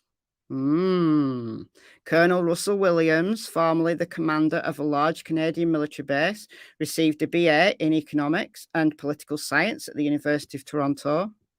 Randy Kraft, a highly intelligent computer analyst, might have killed dozens of men while on his way towards his career, went to Claremont College to pursue a BA in economics. He had to repeat some courses towards the end, but he got there. John Norman Collins, Michigan's suspected co-ed killer, who was just short of getting his degree in elementary education. God, can you imagine a serial killer teaching elementary school when he was arrested? Gerard Schaffer became a teacher as well before getting fired for inappropriate behavior. Prolific Russian killer Andrei Chikatilo, I can't say that, was also a teacher who lost his job over accusations. Texas eyeball killer Charles Albright nearly got a degree in education but was expelled. Why are all these killers doing degrees in education? What's all that about? Nearly got a degree in education but was expelled from college for theft. Unfazed, he falsified a BA and an MA. The list is not exhaustive, but it shows that some serial killers do focus well enough to stay on a long and challenging course. And there appears to be a few of them relative to the number of serial killers who don't. So there you go. That's what Catherine Ramsland wrote. Just a short piece in the Psychology Today magazine a few years ago, but still. There you go. Educated serial killers. Catherine Ramsland.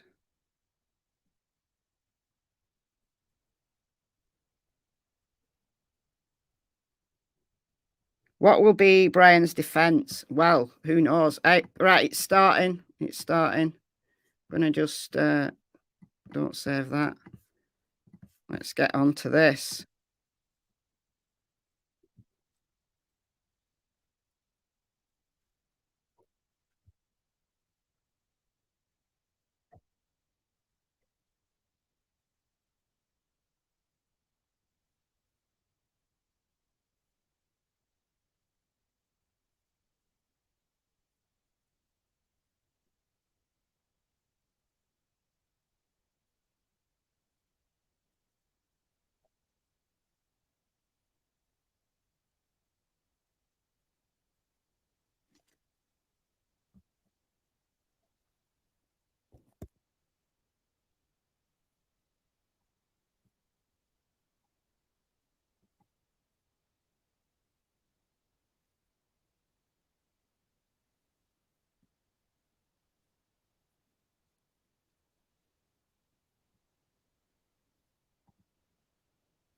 Oh, hold on. So you're saying there's no sound?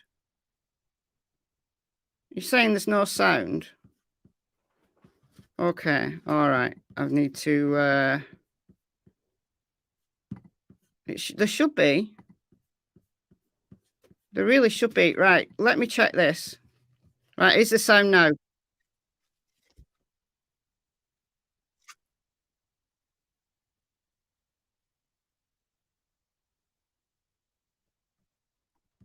Weird.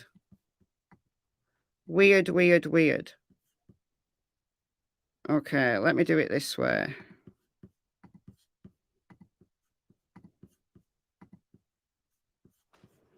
Right, I'll start it again. Let me know if there's sound now. Oh, it won't let me start it again. What is going on? Oh, do you know what? I'll do it on WFLA. They'll have it. Right, we're doing it on this one. We're going to start it again. We're going to do it on this one. Hold on. Because that's a nightmare.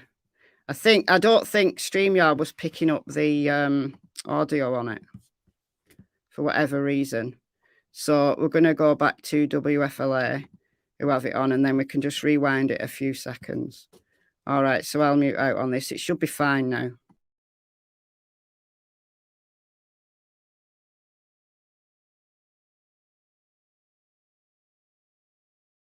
Another, well, really, it's 4. Major Christopher Paris. He's our Area 3 commander. And First Assistant District Attorney, Monroe County, Mike Mancuso. After the speakers have finished, we will then take a handful of questions. Colonel Vanchik. Good afternoon. I'm Colonel Robert Ivanchik, Commissioner of the Pennsylvania State Police. While I monitored the investigation into the horrific murders of the University of Idaho students, I did not imagine the investigation would lead to the Commonwealth of Pennsylvania. My heart goes out to the families of the victims, their friends, the community of Moscow, and the University of Idaho. No words can heal the pain associated with the loss of a child. Their young lives were ended far too soon. In law enforcement, we understand the best thing we can do for victims and their families is to follow every lead, collect every piece of evidence, and bring those responsible to justice. I am proud of the members of the Pennsylvania State Police who were able to help in this investigation. The cooperative relationship between our local, state, and federal partners stands the test of time. The officers, troopers, and federal agents work together tirelessly, putting in long, difficult hours. Communication and cooperation are imperative to success and to ensure the integrity of the case remains maintained. The culmination of that cooperation ultimately led to take the suspect into custody and afforded the families some sense of peace they deserve. I want to thank the Moscow Police Department, the Idaho State Police, and our partners in the Federal Bureau of Investigation for their support, assistance, and coordination. I also want to recognize the Monroe County District Attorney's Office.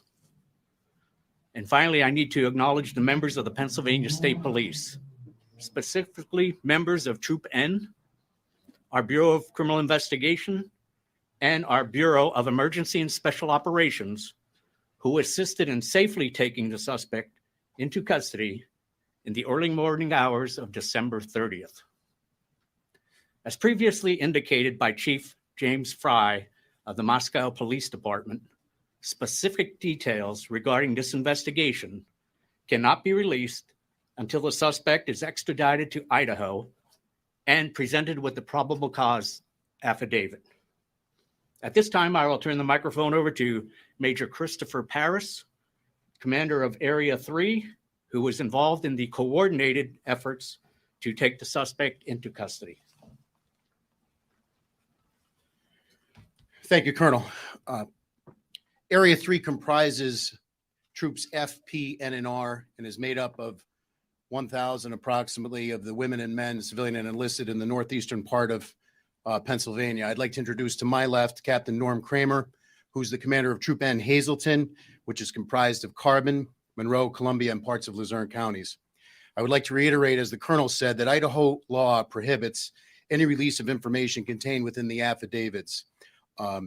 So we're going to do our best today to talk about what phase we are currently in the investigation. And it has entered a new phase with the waiver for extradition. And the continuing primary goal is the seeking of justice through successful prosecution and conviction, bearing the burden of proof beyond a reasonable doubt. So with that in mind, we're trying to balance essentially two things: the public's desire for information against the need to maintain the integrity of the investigation and protect the suspects, accused at this point's due process. So I'll now attempt to give you an operational picture with the best information I can release at the time. So this begins when the Pennsylvania State Police Bureau of Criminal Investigation troopers were contacted by the FBI about assisting with surveillance of the accused in this case. I'd like to take the opportunity to specifically thank several individuals. Special Agent in Charge Jackie McGuire and Assistant Special Agent in Charge Dave Carter from the Philadelphia Field Division, as well as Supervisory Special Agent Bill Vigorito of the Scranton RA. We're very lucky in PSP to have a collaborative relationship with the Bureau, both in Pennsylvania and beyond, and their people are absolutely excellent. So as the investigation progressed, Troop N Criminal Investigation Section, commanded by Captain Kramer over my left shoulder here, began to collaborate with authorities in Idaho. Specifically, I'd like to acknowledge Lieutenant James Curto, who was here today, Sergeant Anthony Ferdinand, Corporal John Chulak, who is not present with us, and Troopers Leary and Knoll, who are here with us today. It was through this collaboration and the charges pending in Idaho that those troopers were able to obtain search warrants and a fugitive justice warrant that was prepared here in Monroe County for the location in Chestnut Hill Township and the fugitive from justice warrant for Mr. Kohberger, respectively. I'd like to acknowledge the Monroe County District Attorney, David Christine, as well as First Assistant Mike Mancuso and their entire office. The support that we received was absolutely excellent. Once those warrants were obtained, the Bureau of Emergency and Special Operations, BESO, coordinates our Special Emergency Response Team, CERT. They were selected to serve those warrants, the 3 search warrants and the fugitive from justice warrant. To define what CERT is, it's a full-time tactical team maintained by PSP to deal with high-risk warrant situations, barricades, and other incidents requiring specialized tactical training or other capabilities. From their perspective, we essentially task them to go out and serve a arrest warrant for someone accused of a quadruple murder. They're activated several hundred times a year throughout the Commonwealth. We don't typically hear of their work in a forum like this because they serve the warrant, the person's taken into custody, and they go about their assignment. They are the ultimate professionals. It's a volunteer team. They're highly trained and highly motivated. Captain Norm Kramer over my left shoulder was assigned as the top comm for the CERT activation, which means he was responsible for coordinating our tactical preparations. So tactical assets were then staged in the county, in Monroe County, into the evening of Thursday, December 29th, last Thursday. And in the early hours of Friday, December 30th, those warrants were executed at the location. Mr. Kohberger was taken into custody without incident. The scene was turned over to the FBI evidence response team for processing. Mr. Kohberger was then turned over to the Monroe County Prison, where he has remained in their custody since. I'd like to thank the Monroe County Sheriff and the Stroud Regional Police Department for their support as well during the extradition process. Arrangements currently are being made to deliver Kohberger back to Idaho, where he can have continued due process and face these charges.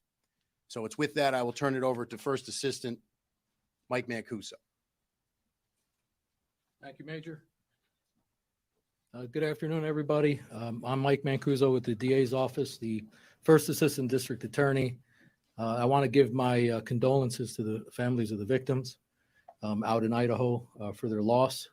It's my sincere hope that this marks a clear step in the right direction of effectuating justice for those folks.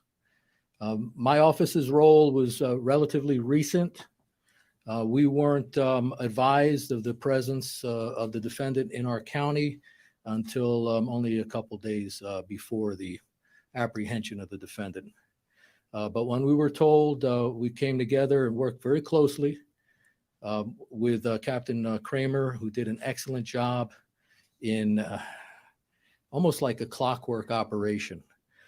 Part of my duties were to ensure that 3 separate search warrants were issued. Those affidavits attached to those search warrants are still under seal, so I can't discuss their contents with you. But one was for the person of Mr. Kohberger, collecting DNA and photographs, that sort of thing. One was for the white Elantra vehicle, which I understand has been seized and is being processed. And one was for the address, the residence itself that he was living in with his family. I was at the scene, and I have to say that Major Paris and Captain Norm Kramer did an outstanding job in coordinating the efforts, not only of the numerous Pennsylvania State police troopers there, but officers from other jurisdictions and disciplines within those jurisdictions to make this a very smooth, highly competent professional operation. It is a quirk, apparently. It's not in the norm of the states I'm familiar with that Idaho does not release their probable cause affidavit in support of their arrest warrant until after their defendant is returned to that state. But having read those documents and the sealed affidavits of probable cause, I definitely believe that one of the main reasons the defendant chose to waive extradition and hurry his return back to Idaho was the need to know what was in those documents. So that's a significant development. Beyond that, looking at the scope of the situation and the ties this defendant has to my county, I would hold our office at the disposal of the Idaho authorities to help facilitate a complete background investigation into the defendant, both activities prior to the murders occurring within the Commonwealth of Pennsylvania and his activities after the murders in Pennsylvania. So we stand ready to assist with that effort on an ongoing basis. Thank you.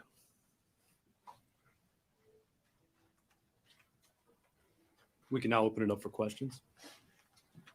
Can you tell us what state police specifically did, or can you give us any indication as to the operations of state police when you were notified? And you talk about putting tactical in the area. How long were they there? And what's the? We're not in a position to give you an exact time. It was at some point prior to when the surveillance was taken, as the investigation progressed to a point where search warrants could be obtained and the probable cause for those search warrants and an arrest warrant, a fugitive from justice warrant based on the arrest warrant out in Idaho were obtained. We began to take the tactical steps to plan to serve them. Were you collecting evidence prior to his arrest? At this point, like we said, it's very much pertinent to what's in the affidavits, which we cannot speak about. What's it about his demeanor when the arrest actually happened? Present sense impression, as likewise ongoing investigation, can't discuss. How, Robin 69 News, how is Kohberger being transported back to Idaho? Those arrangements are being discussed right now, as well as the logistics. The court order says, those of you who heard it today, it's within the next 10 days. So we're currently working on that in coordination with authorities out in Idaho. Sir, I can't comment. I don't know. Is he being held in the Monroe County jail until he's extradited, or was he removed to another? No, he is lodged in since he was dropped off there Friday morning. He's resided in Monroe County Prison. Still, until he's Correct, yes. extradited, he'll be there. Are the marshals moving him, or which group? At this point, that's still being coordinated between the state police and the authorities out there. We don't know. Will the affidavit be unsealed when he arrives in Idaho? I don't want to speak out of my lane. When I watched the press conference on Friday at 1 p.m. Pacific time, I was alerted to the fact that according to Idaho state law, that the affidavits have to be served to him once he's extradited back before they could be unsealed. Did he say has anyone else been arrested? Ongoing investigation. Has a motive been determined? I can't comment on that either. I apologize. Who transports him, sir? Does Pennsylvania State Police, the Monroe County Sheriff's Department? He's presently back. He was transported from the courthouse by Monroe County Sheriff. And the logistics of who's going to transport him out to Idaho are still being discussed. We don't know. Yeah. Can you confirm the time of his arrest and how much law enforcement presence there actually was? I would say it was in the early morning hours of Friday, December 30th. Tactical assets on scene were probably in the neighborhood of 50. Were you afraid he was going to get tipped off before you got him? I would say overall about this entire operation, and the credit goes, this is a part that the state police played humbly. You look at Moscow Police Department, 38 sworn, 19,000 leads.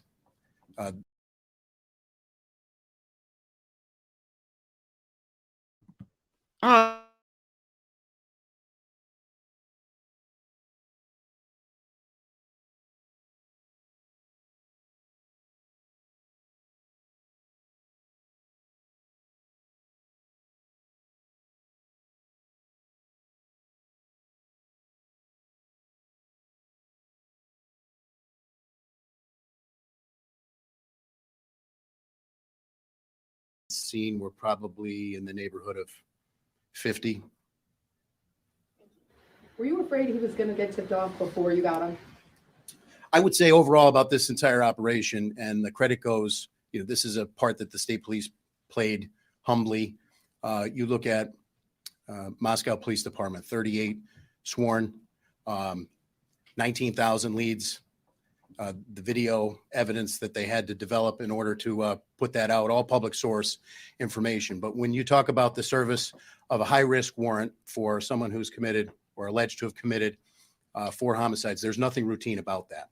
And all of those tactical steps that were taken were in conjunction with the best efforts of the authorities, local, state, and federal, both in Idaho and here, to ensure that we could do it safely and to ensure that we could get him into custody and that those service or the search warrants could occur.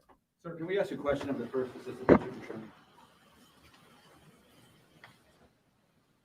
Mr. Mancuso, you described having read to a degree the contents of that affidavit of probable cause, and that you possibly speculated or theorized that he wanted to get back to read that as well, since he can't read that. Can you give us an indication, though, of the seriousness of what you did read? I know you can't talk about it, but can you share with us something? Yeah, I can't get into the details, sir, but I can say it involved the defendant's connection to a scene of a crime consisting of 4 murdered people. So that's the significance of it. Can you confirm that there is a connection between Bryan Kohberger and any of the victims? I can't discuss that. How confident are you that he is guilty of these crimes? That wouldn't be my place to say. Certainly confident enough that there was ample probable cause for the issuance of the various warrants in the case. What was your reaction when you heard this? You've all talked about you followed this. This happened states away. When you get that call, or you all get the call that this person could be right here in your home area, what's your reaction? Well, I was surprised.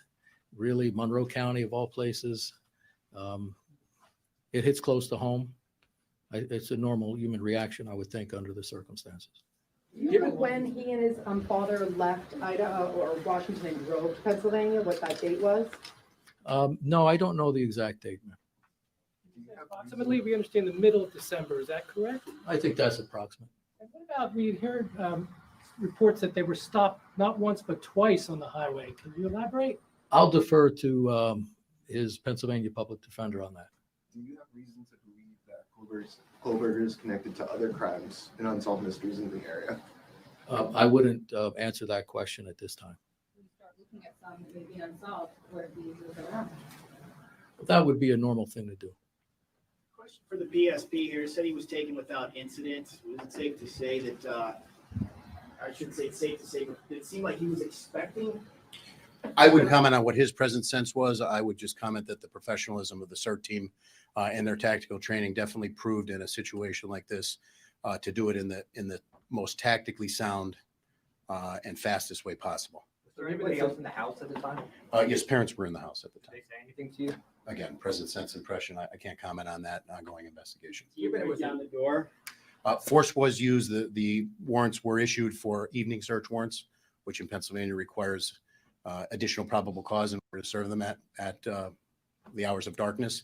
I would defer to the first assistant to talk about the legal burden that you bear in order to obtain those. But from a tactical standpoint, based upon all of the briefings that we had developed and all of the intelligence we had developed, we thought that was the best time to serve it.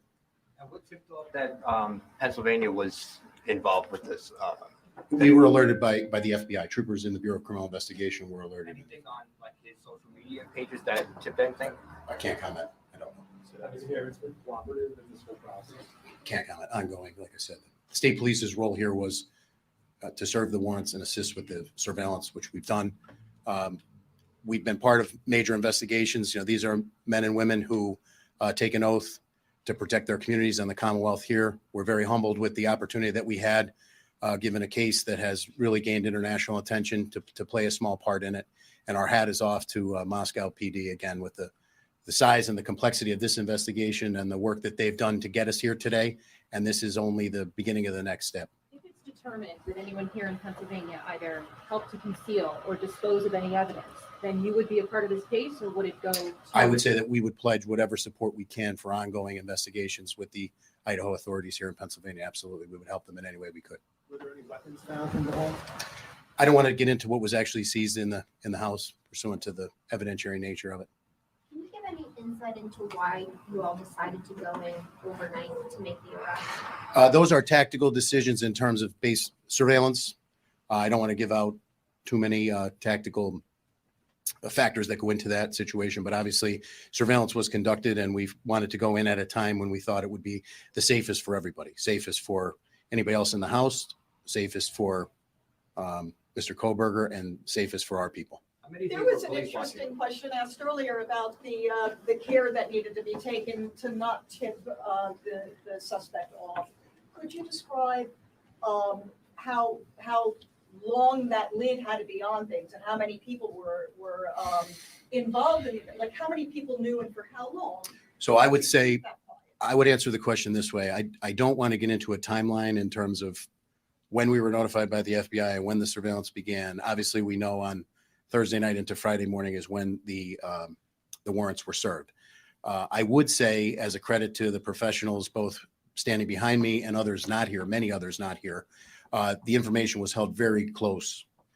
And we did not want to have any situation where Mr. Kohberger potentially would be tipped off. So as a result of that, I would say a close number of approximately 7 to 8 individuals, maybe 10 on the most within the PSP side of this operation knew about it. And for days, can we say? Or? I would say for a period of time. I would not feel comfortable commenting any more than that, for a period of time. And then as the tactical assets were brought in, people were briefed.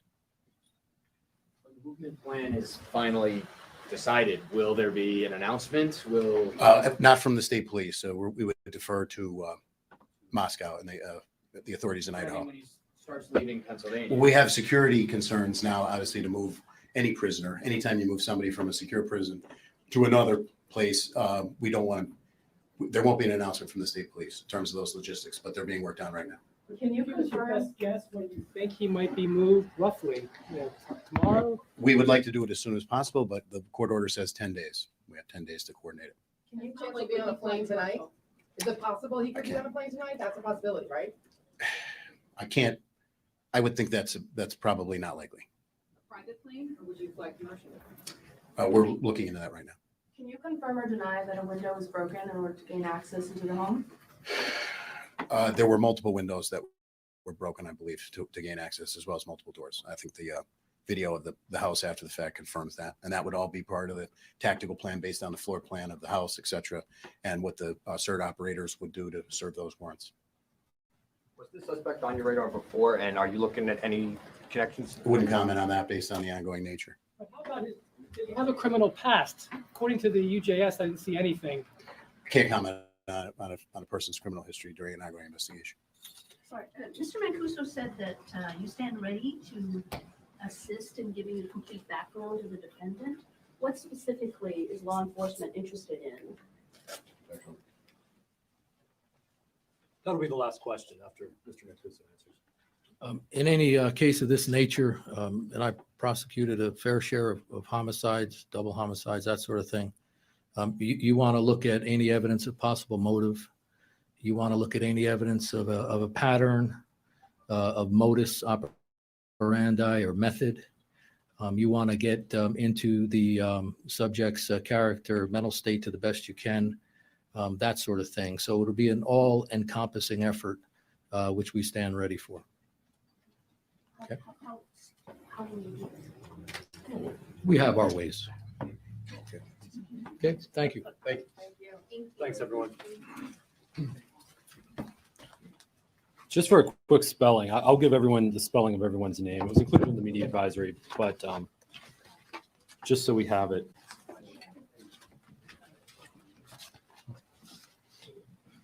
So Colonel's last name is Ivanchik, Evanchick. First name is Robert. Major Paris, his last name is spelled just like the city, Paris. First name Christopher. And the first assistant district attorney's last name is spelled Mancu. All right, I'm going to stop that because I don't think, well, personally, I don't need to know how these guys spell their names because they are done. Once he's transported, once his transport is arranged and he's on his way back to Idaho, then their job is done. But I thought that was a very informative press conference, given the fact that they're not the lead agency, that they're just an assisting agency, and they can't say anything anyway because of an ongoing investigation. I thought they gave us some really interesting nuggets. So the information about the probable cause with the connection to him at the crime scene, I think a lot of people in the chat picked up on this, that what connection would they have acquired to him at the crime scene? Either he's seen on surveillance entering that home at the time, or the crime scene itself saw DNA. So perhaps what's been rumoured in the press is going to turn out to be true, that they did find DNA that belongs to him at the scene. Particularly, they'll be looking for on the victims' bodies, because it's much less easy for a defence to say, well, his DNA was in the house because he's been to a party there in the past, right? Whereas if it's on the victims' bodies, and it's on multiple victims' bodies, then it would be very difficult for him to, for his defence to say, well, it's because this, it's because that. Well, if it's under multiple victims' fingernails or mixed with the victim's blood, then no, that defence does not hold and a jury will not buy it. The other interesting thing I was interested in was how they actually arrested him. So they had 50 people, around 50 people who went. So it's like a big operation to arrest him. And I'll show you why they probably needed 50, because I've got a picture of his parents' house. So I don't know how familiar you all are with how SWAT teams operate, but they're done in this area. They used to be done regularly when there was a lot of drugs in this area. It's cleaned up a little bit now, but this is his parents' house. So if you look at on the ground floor how many windows there are, Now, I don't have one of looking behind, or do I? No, that's just a further away shot. That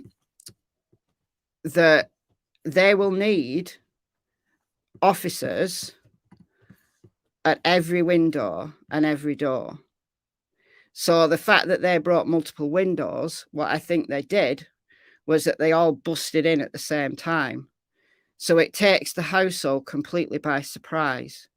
So if there's the same number of windows around the other side as well, I don't know, I haven't seen around the other side. So you've got 4 outlets here, a door and 3 windows. Now, if you've got another 3 windows around the back, that's 7, maybe 8 outlets where someone could jump out, right, and escape. And this is a very rural area. So if they have someone escape in the middle of the night, then they're going to have to then work to catch him, you know, get him back.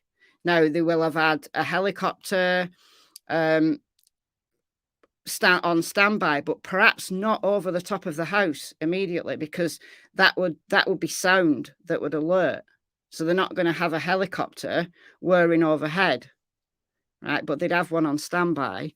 But what they do is they'll have like a team at each outlet and then bust through together so that there's no way he can escape. No way he can escape, because they've got every exit covered, every possible exit covered. And then they'll have other officers that will be a little bit kind of behind, just in case he jumps out of one of the bedroom windows. So that's how it's quite a large property. So that's why they needed 50 officers, and they're going en masse, and they give you absolutely no way to escape. And it's that taking you by surprise, like he had no idea. And this was in the planning for quite a while, because we've heard that he's been tracked across country. So to travel 2,500 miles, I don't know how long that took them. I've heard that they set off on the 17th of December. Now, I don't know whether that's true. That's just a date I've seen mentioned in the press. I don't know whether that's true. But he was home in time for Christmas, and he was stopped. I think it was in Indiana. He was stopped twice. And it's also not true that when his dad left to go and pick him up, that his mum called the cops. Now, I can't say for 100% it isn't true. I know there's a rumor that that's what happened, but I've got reason to believe that wasn't the case, that his mum dobbed him in. Because then she, just think about it logically, she would then know that he was going to be arrested. And is she going to stand by and let these SWAT teams descend? I don't know. I don't know. I need to see something more than a rumor to believe that his mother dobbed him in. I don't know whether that's true or not. I don't think it's true though. So they let him have Christmas. They tracked him across country, let him have Christmas whilst they got all their ducks in a row, and then zoomed in and got him. They were stopped for minor traffic violations. I think one was speeding, and the other, I don't remember what the other one was, but minor infractions. Yeah, there we go. Speeding and tailgating. I knew they were relatively minor, considering what he's now been charged with. They're relatively minor. Did I go over the body cam footage from IL yet? What's IL?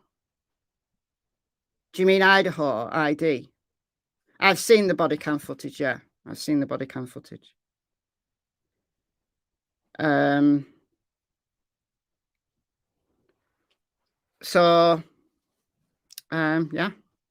there you go. There was something else as well that I saw in chat and I wanted to respond to, and I've completely forgotten now what it was. But no seatbelt was, he was stopped near the University of Idaho, actually, at some point. I think it was October, if I remember rightly, for not wearing a seatbelt. So, you know, crime of the century.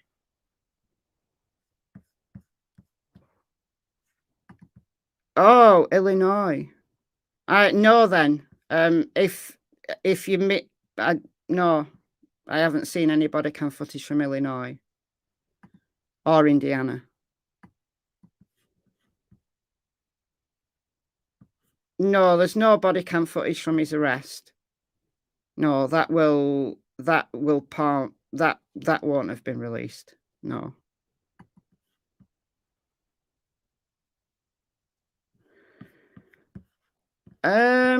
Don't know. Could have been. Could have been to get an ID on them to make sure that they were tracking the right people, I guess. I don't know. Good question. I don't know.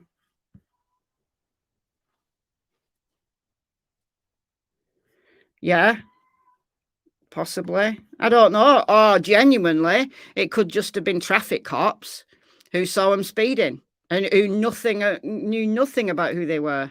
You know what I mean? And that was just a complete coincidence. So, oh, I see. All right. Body cam footage out now from one of the traffic stops. Oh, no, I haven't seen that. No, I haven't seen that. I'll go and look that. When did that come out? It must have only been, what, did that come out today or maybe yesterday? Because I've watched pretty much everything that I can find. Do I think he's got something up his sleeve? Oh, that was the other thing that one of the cops said in that press conference, was that perhaps he was in a rush to get back to Idaho because he hasn't seen the evidence that they've got on him. They haven't seen the evidence that they've got on him. So under Idaho state law, they've actually got to be in the state.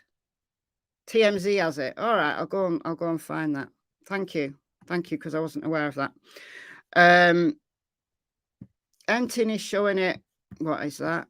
Entin is showing what at 5 p.m. on News Nation? What, the traffic stop body cam or something else? And 5 p.m. what time zone? I assume you mean Entin there. Oh, Brian Entin will show the body cam at 5. Okay. All right. Fair enough. Thank you. Yeah, so under Idaho state law, they've got to be in the state to be served with their arrest warrant. So he hasn't seen that documentation yet. So he will be in a rush. He'll be desperate to see what they've got on him. So, of course, it all makes sense now. Of course, he's going to plead his innocence. He's going to plead his innocence until he's seen what they've got on him. It's after 5 p.m. in Eastern. Yeah, it is. It is. It's well after 5 in Eastern. This is probably the most asked question. The most asked question. I don't know. He's had a public defender whilst in Pennsylvania. He'll be allocated another public defender when he gets to Idaho. It's been said by his public defender from Pennsylvania that the family are not going to hire a private attorney, but things might change. So they might decide to hire a private attorney if they can afford it, or he might go with his public defender. If he's prone to anger outbursts, he might fire his public defender. He might do this might go on for years, like has happened with, what's her name? Megan Boswell. Like, she fell out with her public defender and she's got a whole new defender now who's got to relearn the case. And she's been sat in jail for years. And her trial is now set for 2025. It's been delayed by 2 years. It was due to start in February, in a month's time. It was due to start, but it's now been delayed by another 2 years because of the change of her defense. So yeah, it can change. He can fire his public defender and choose to defend himself, which will be hilarious. Will be hilarious, but you know, whatever. He hasn't studied law. Exactly. He hasn't studied law. He's studied criminology and psychology. So he'll understand, you know, workings of the criminal mind and the criminal justice system. But it's not a law. He's not done a law degree. He's not got any qualifications in law itself. Yeah. Yeah. 2025, yeah. Anyway, guys, I've been on here for way longer. This morning when I came live, I said, I'm just hopping on. This is just a quick live. And I ended up being on for 2 hours. And now I said, oh, I don't plan to be on for long. I'm just going to, you know, see what this hearing was about. And then, hey, presto, I've been on for 2 hours and 21 minutes. So yeah, I'm going to go now. Can public defenders? I'm not sure. I don't think so. I think you just get they're just allocated by the judge. I think that's how it works. I guess if there's you know, a specific reason, they can't. They'll change the team. But Megan Boswell had to apply to get her public defender changed, and the judge refused her at first. The judge said, no, we've had enough delays, and said no, but then changed his mind. So there you go. Right, guys, I'm definitely going to go now. I've been on far too long. So, yeah, a few technical hitches there. I don't know why that Pennsylvania stream didn't play, or the sound didn't play, because I was sharing the audio. I don't know what was going on. I don't know whether it was just a glitch in StreamYard or what. I could hear it. I don't know what went on there. So I'm glad I still had WFLA up in the background. They never let me down, WFLA. So, right, guys, I'm going to go. Thank you so much for being nice and polite in chat. Thank you, as always, to Trixie Star for moderating. I think you were the only mod in, and you've done a grand job. Thank you for the super chats, super stickers. You're all very, very kind. And I'll see you very soon. Bye, folks.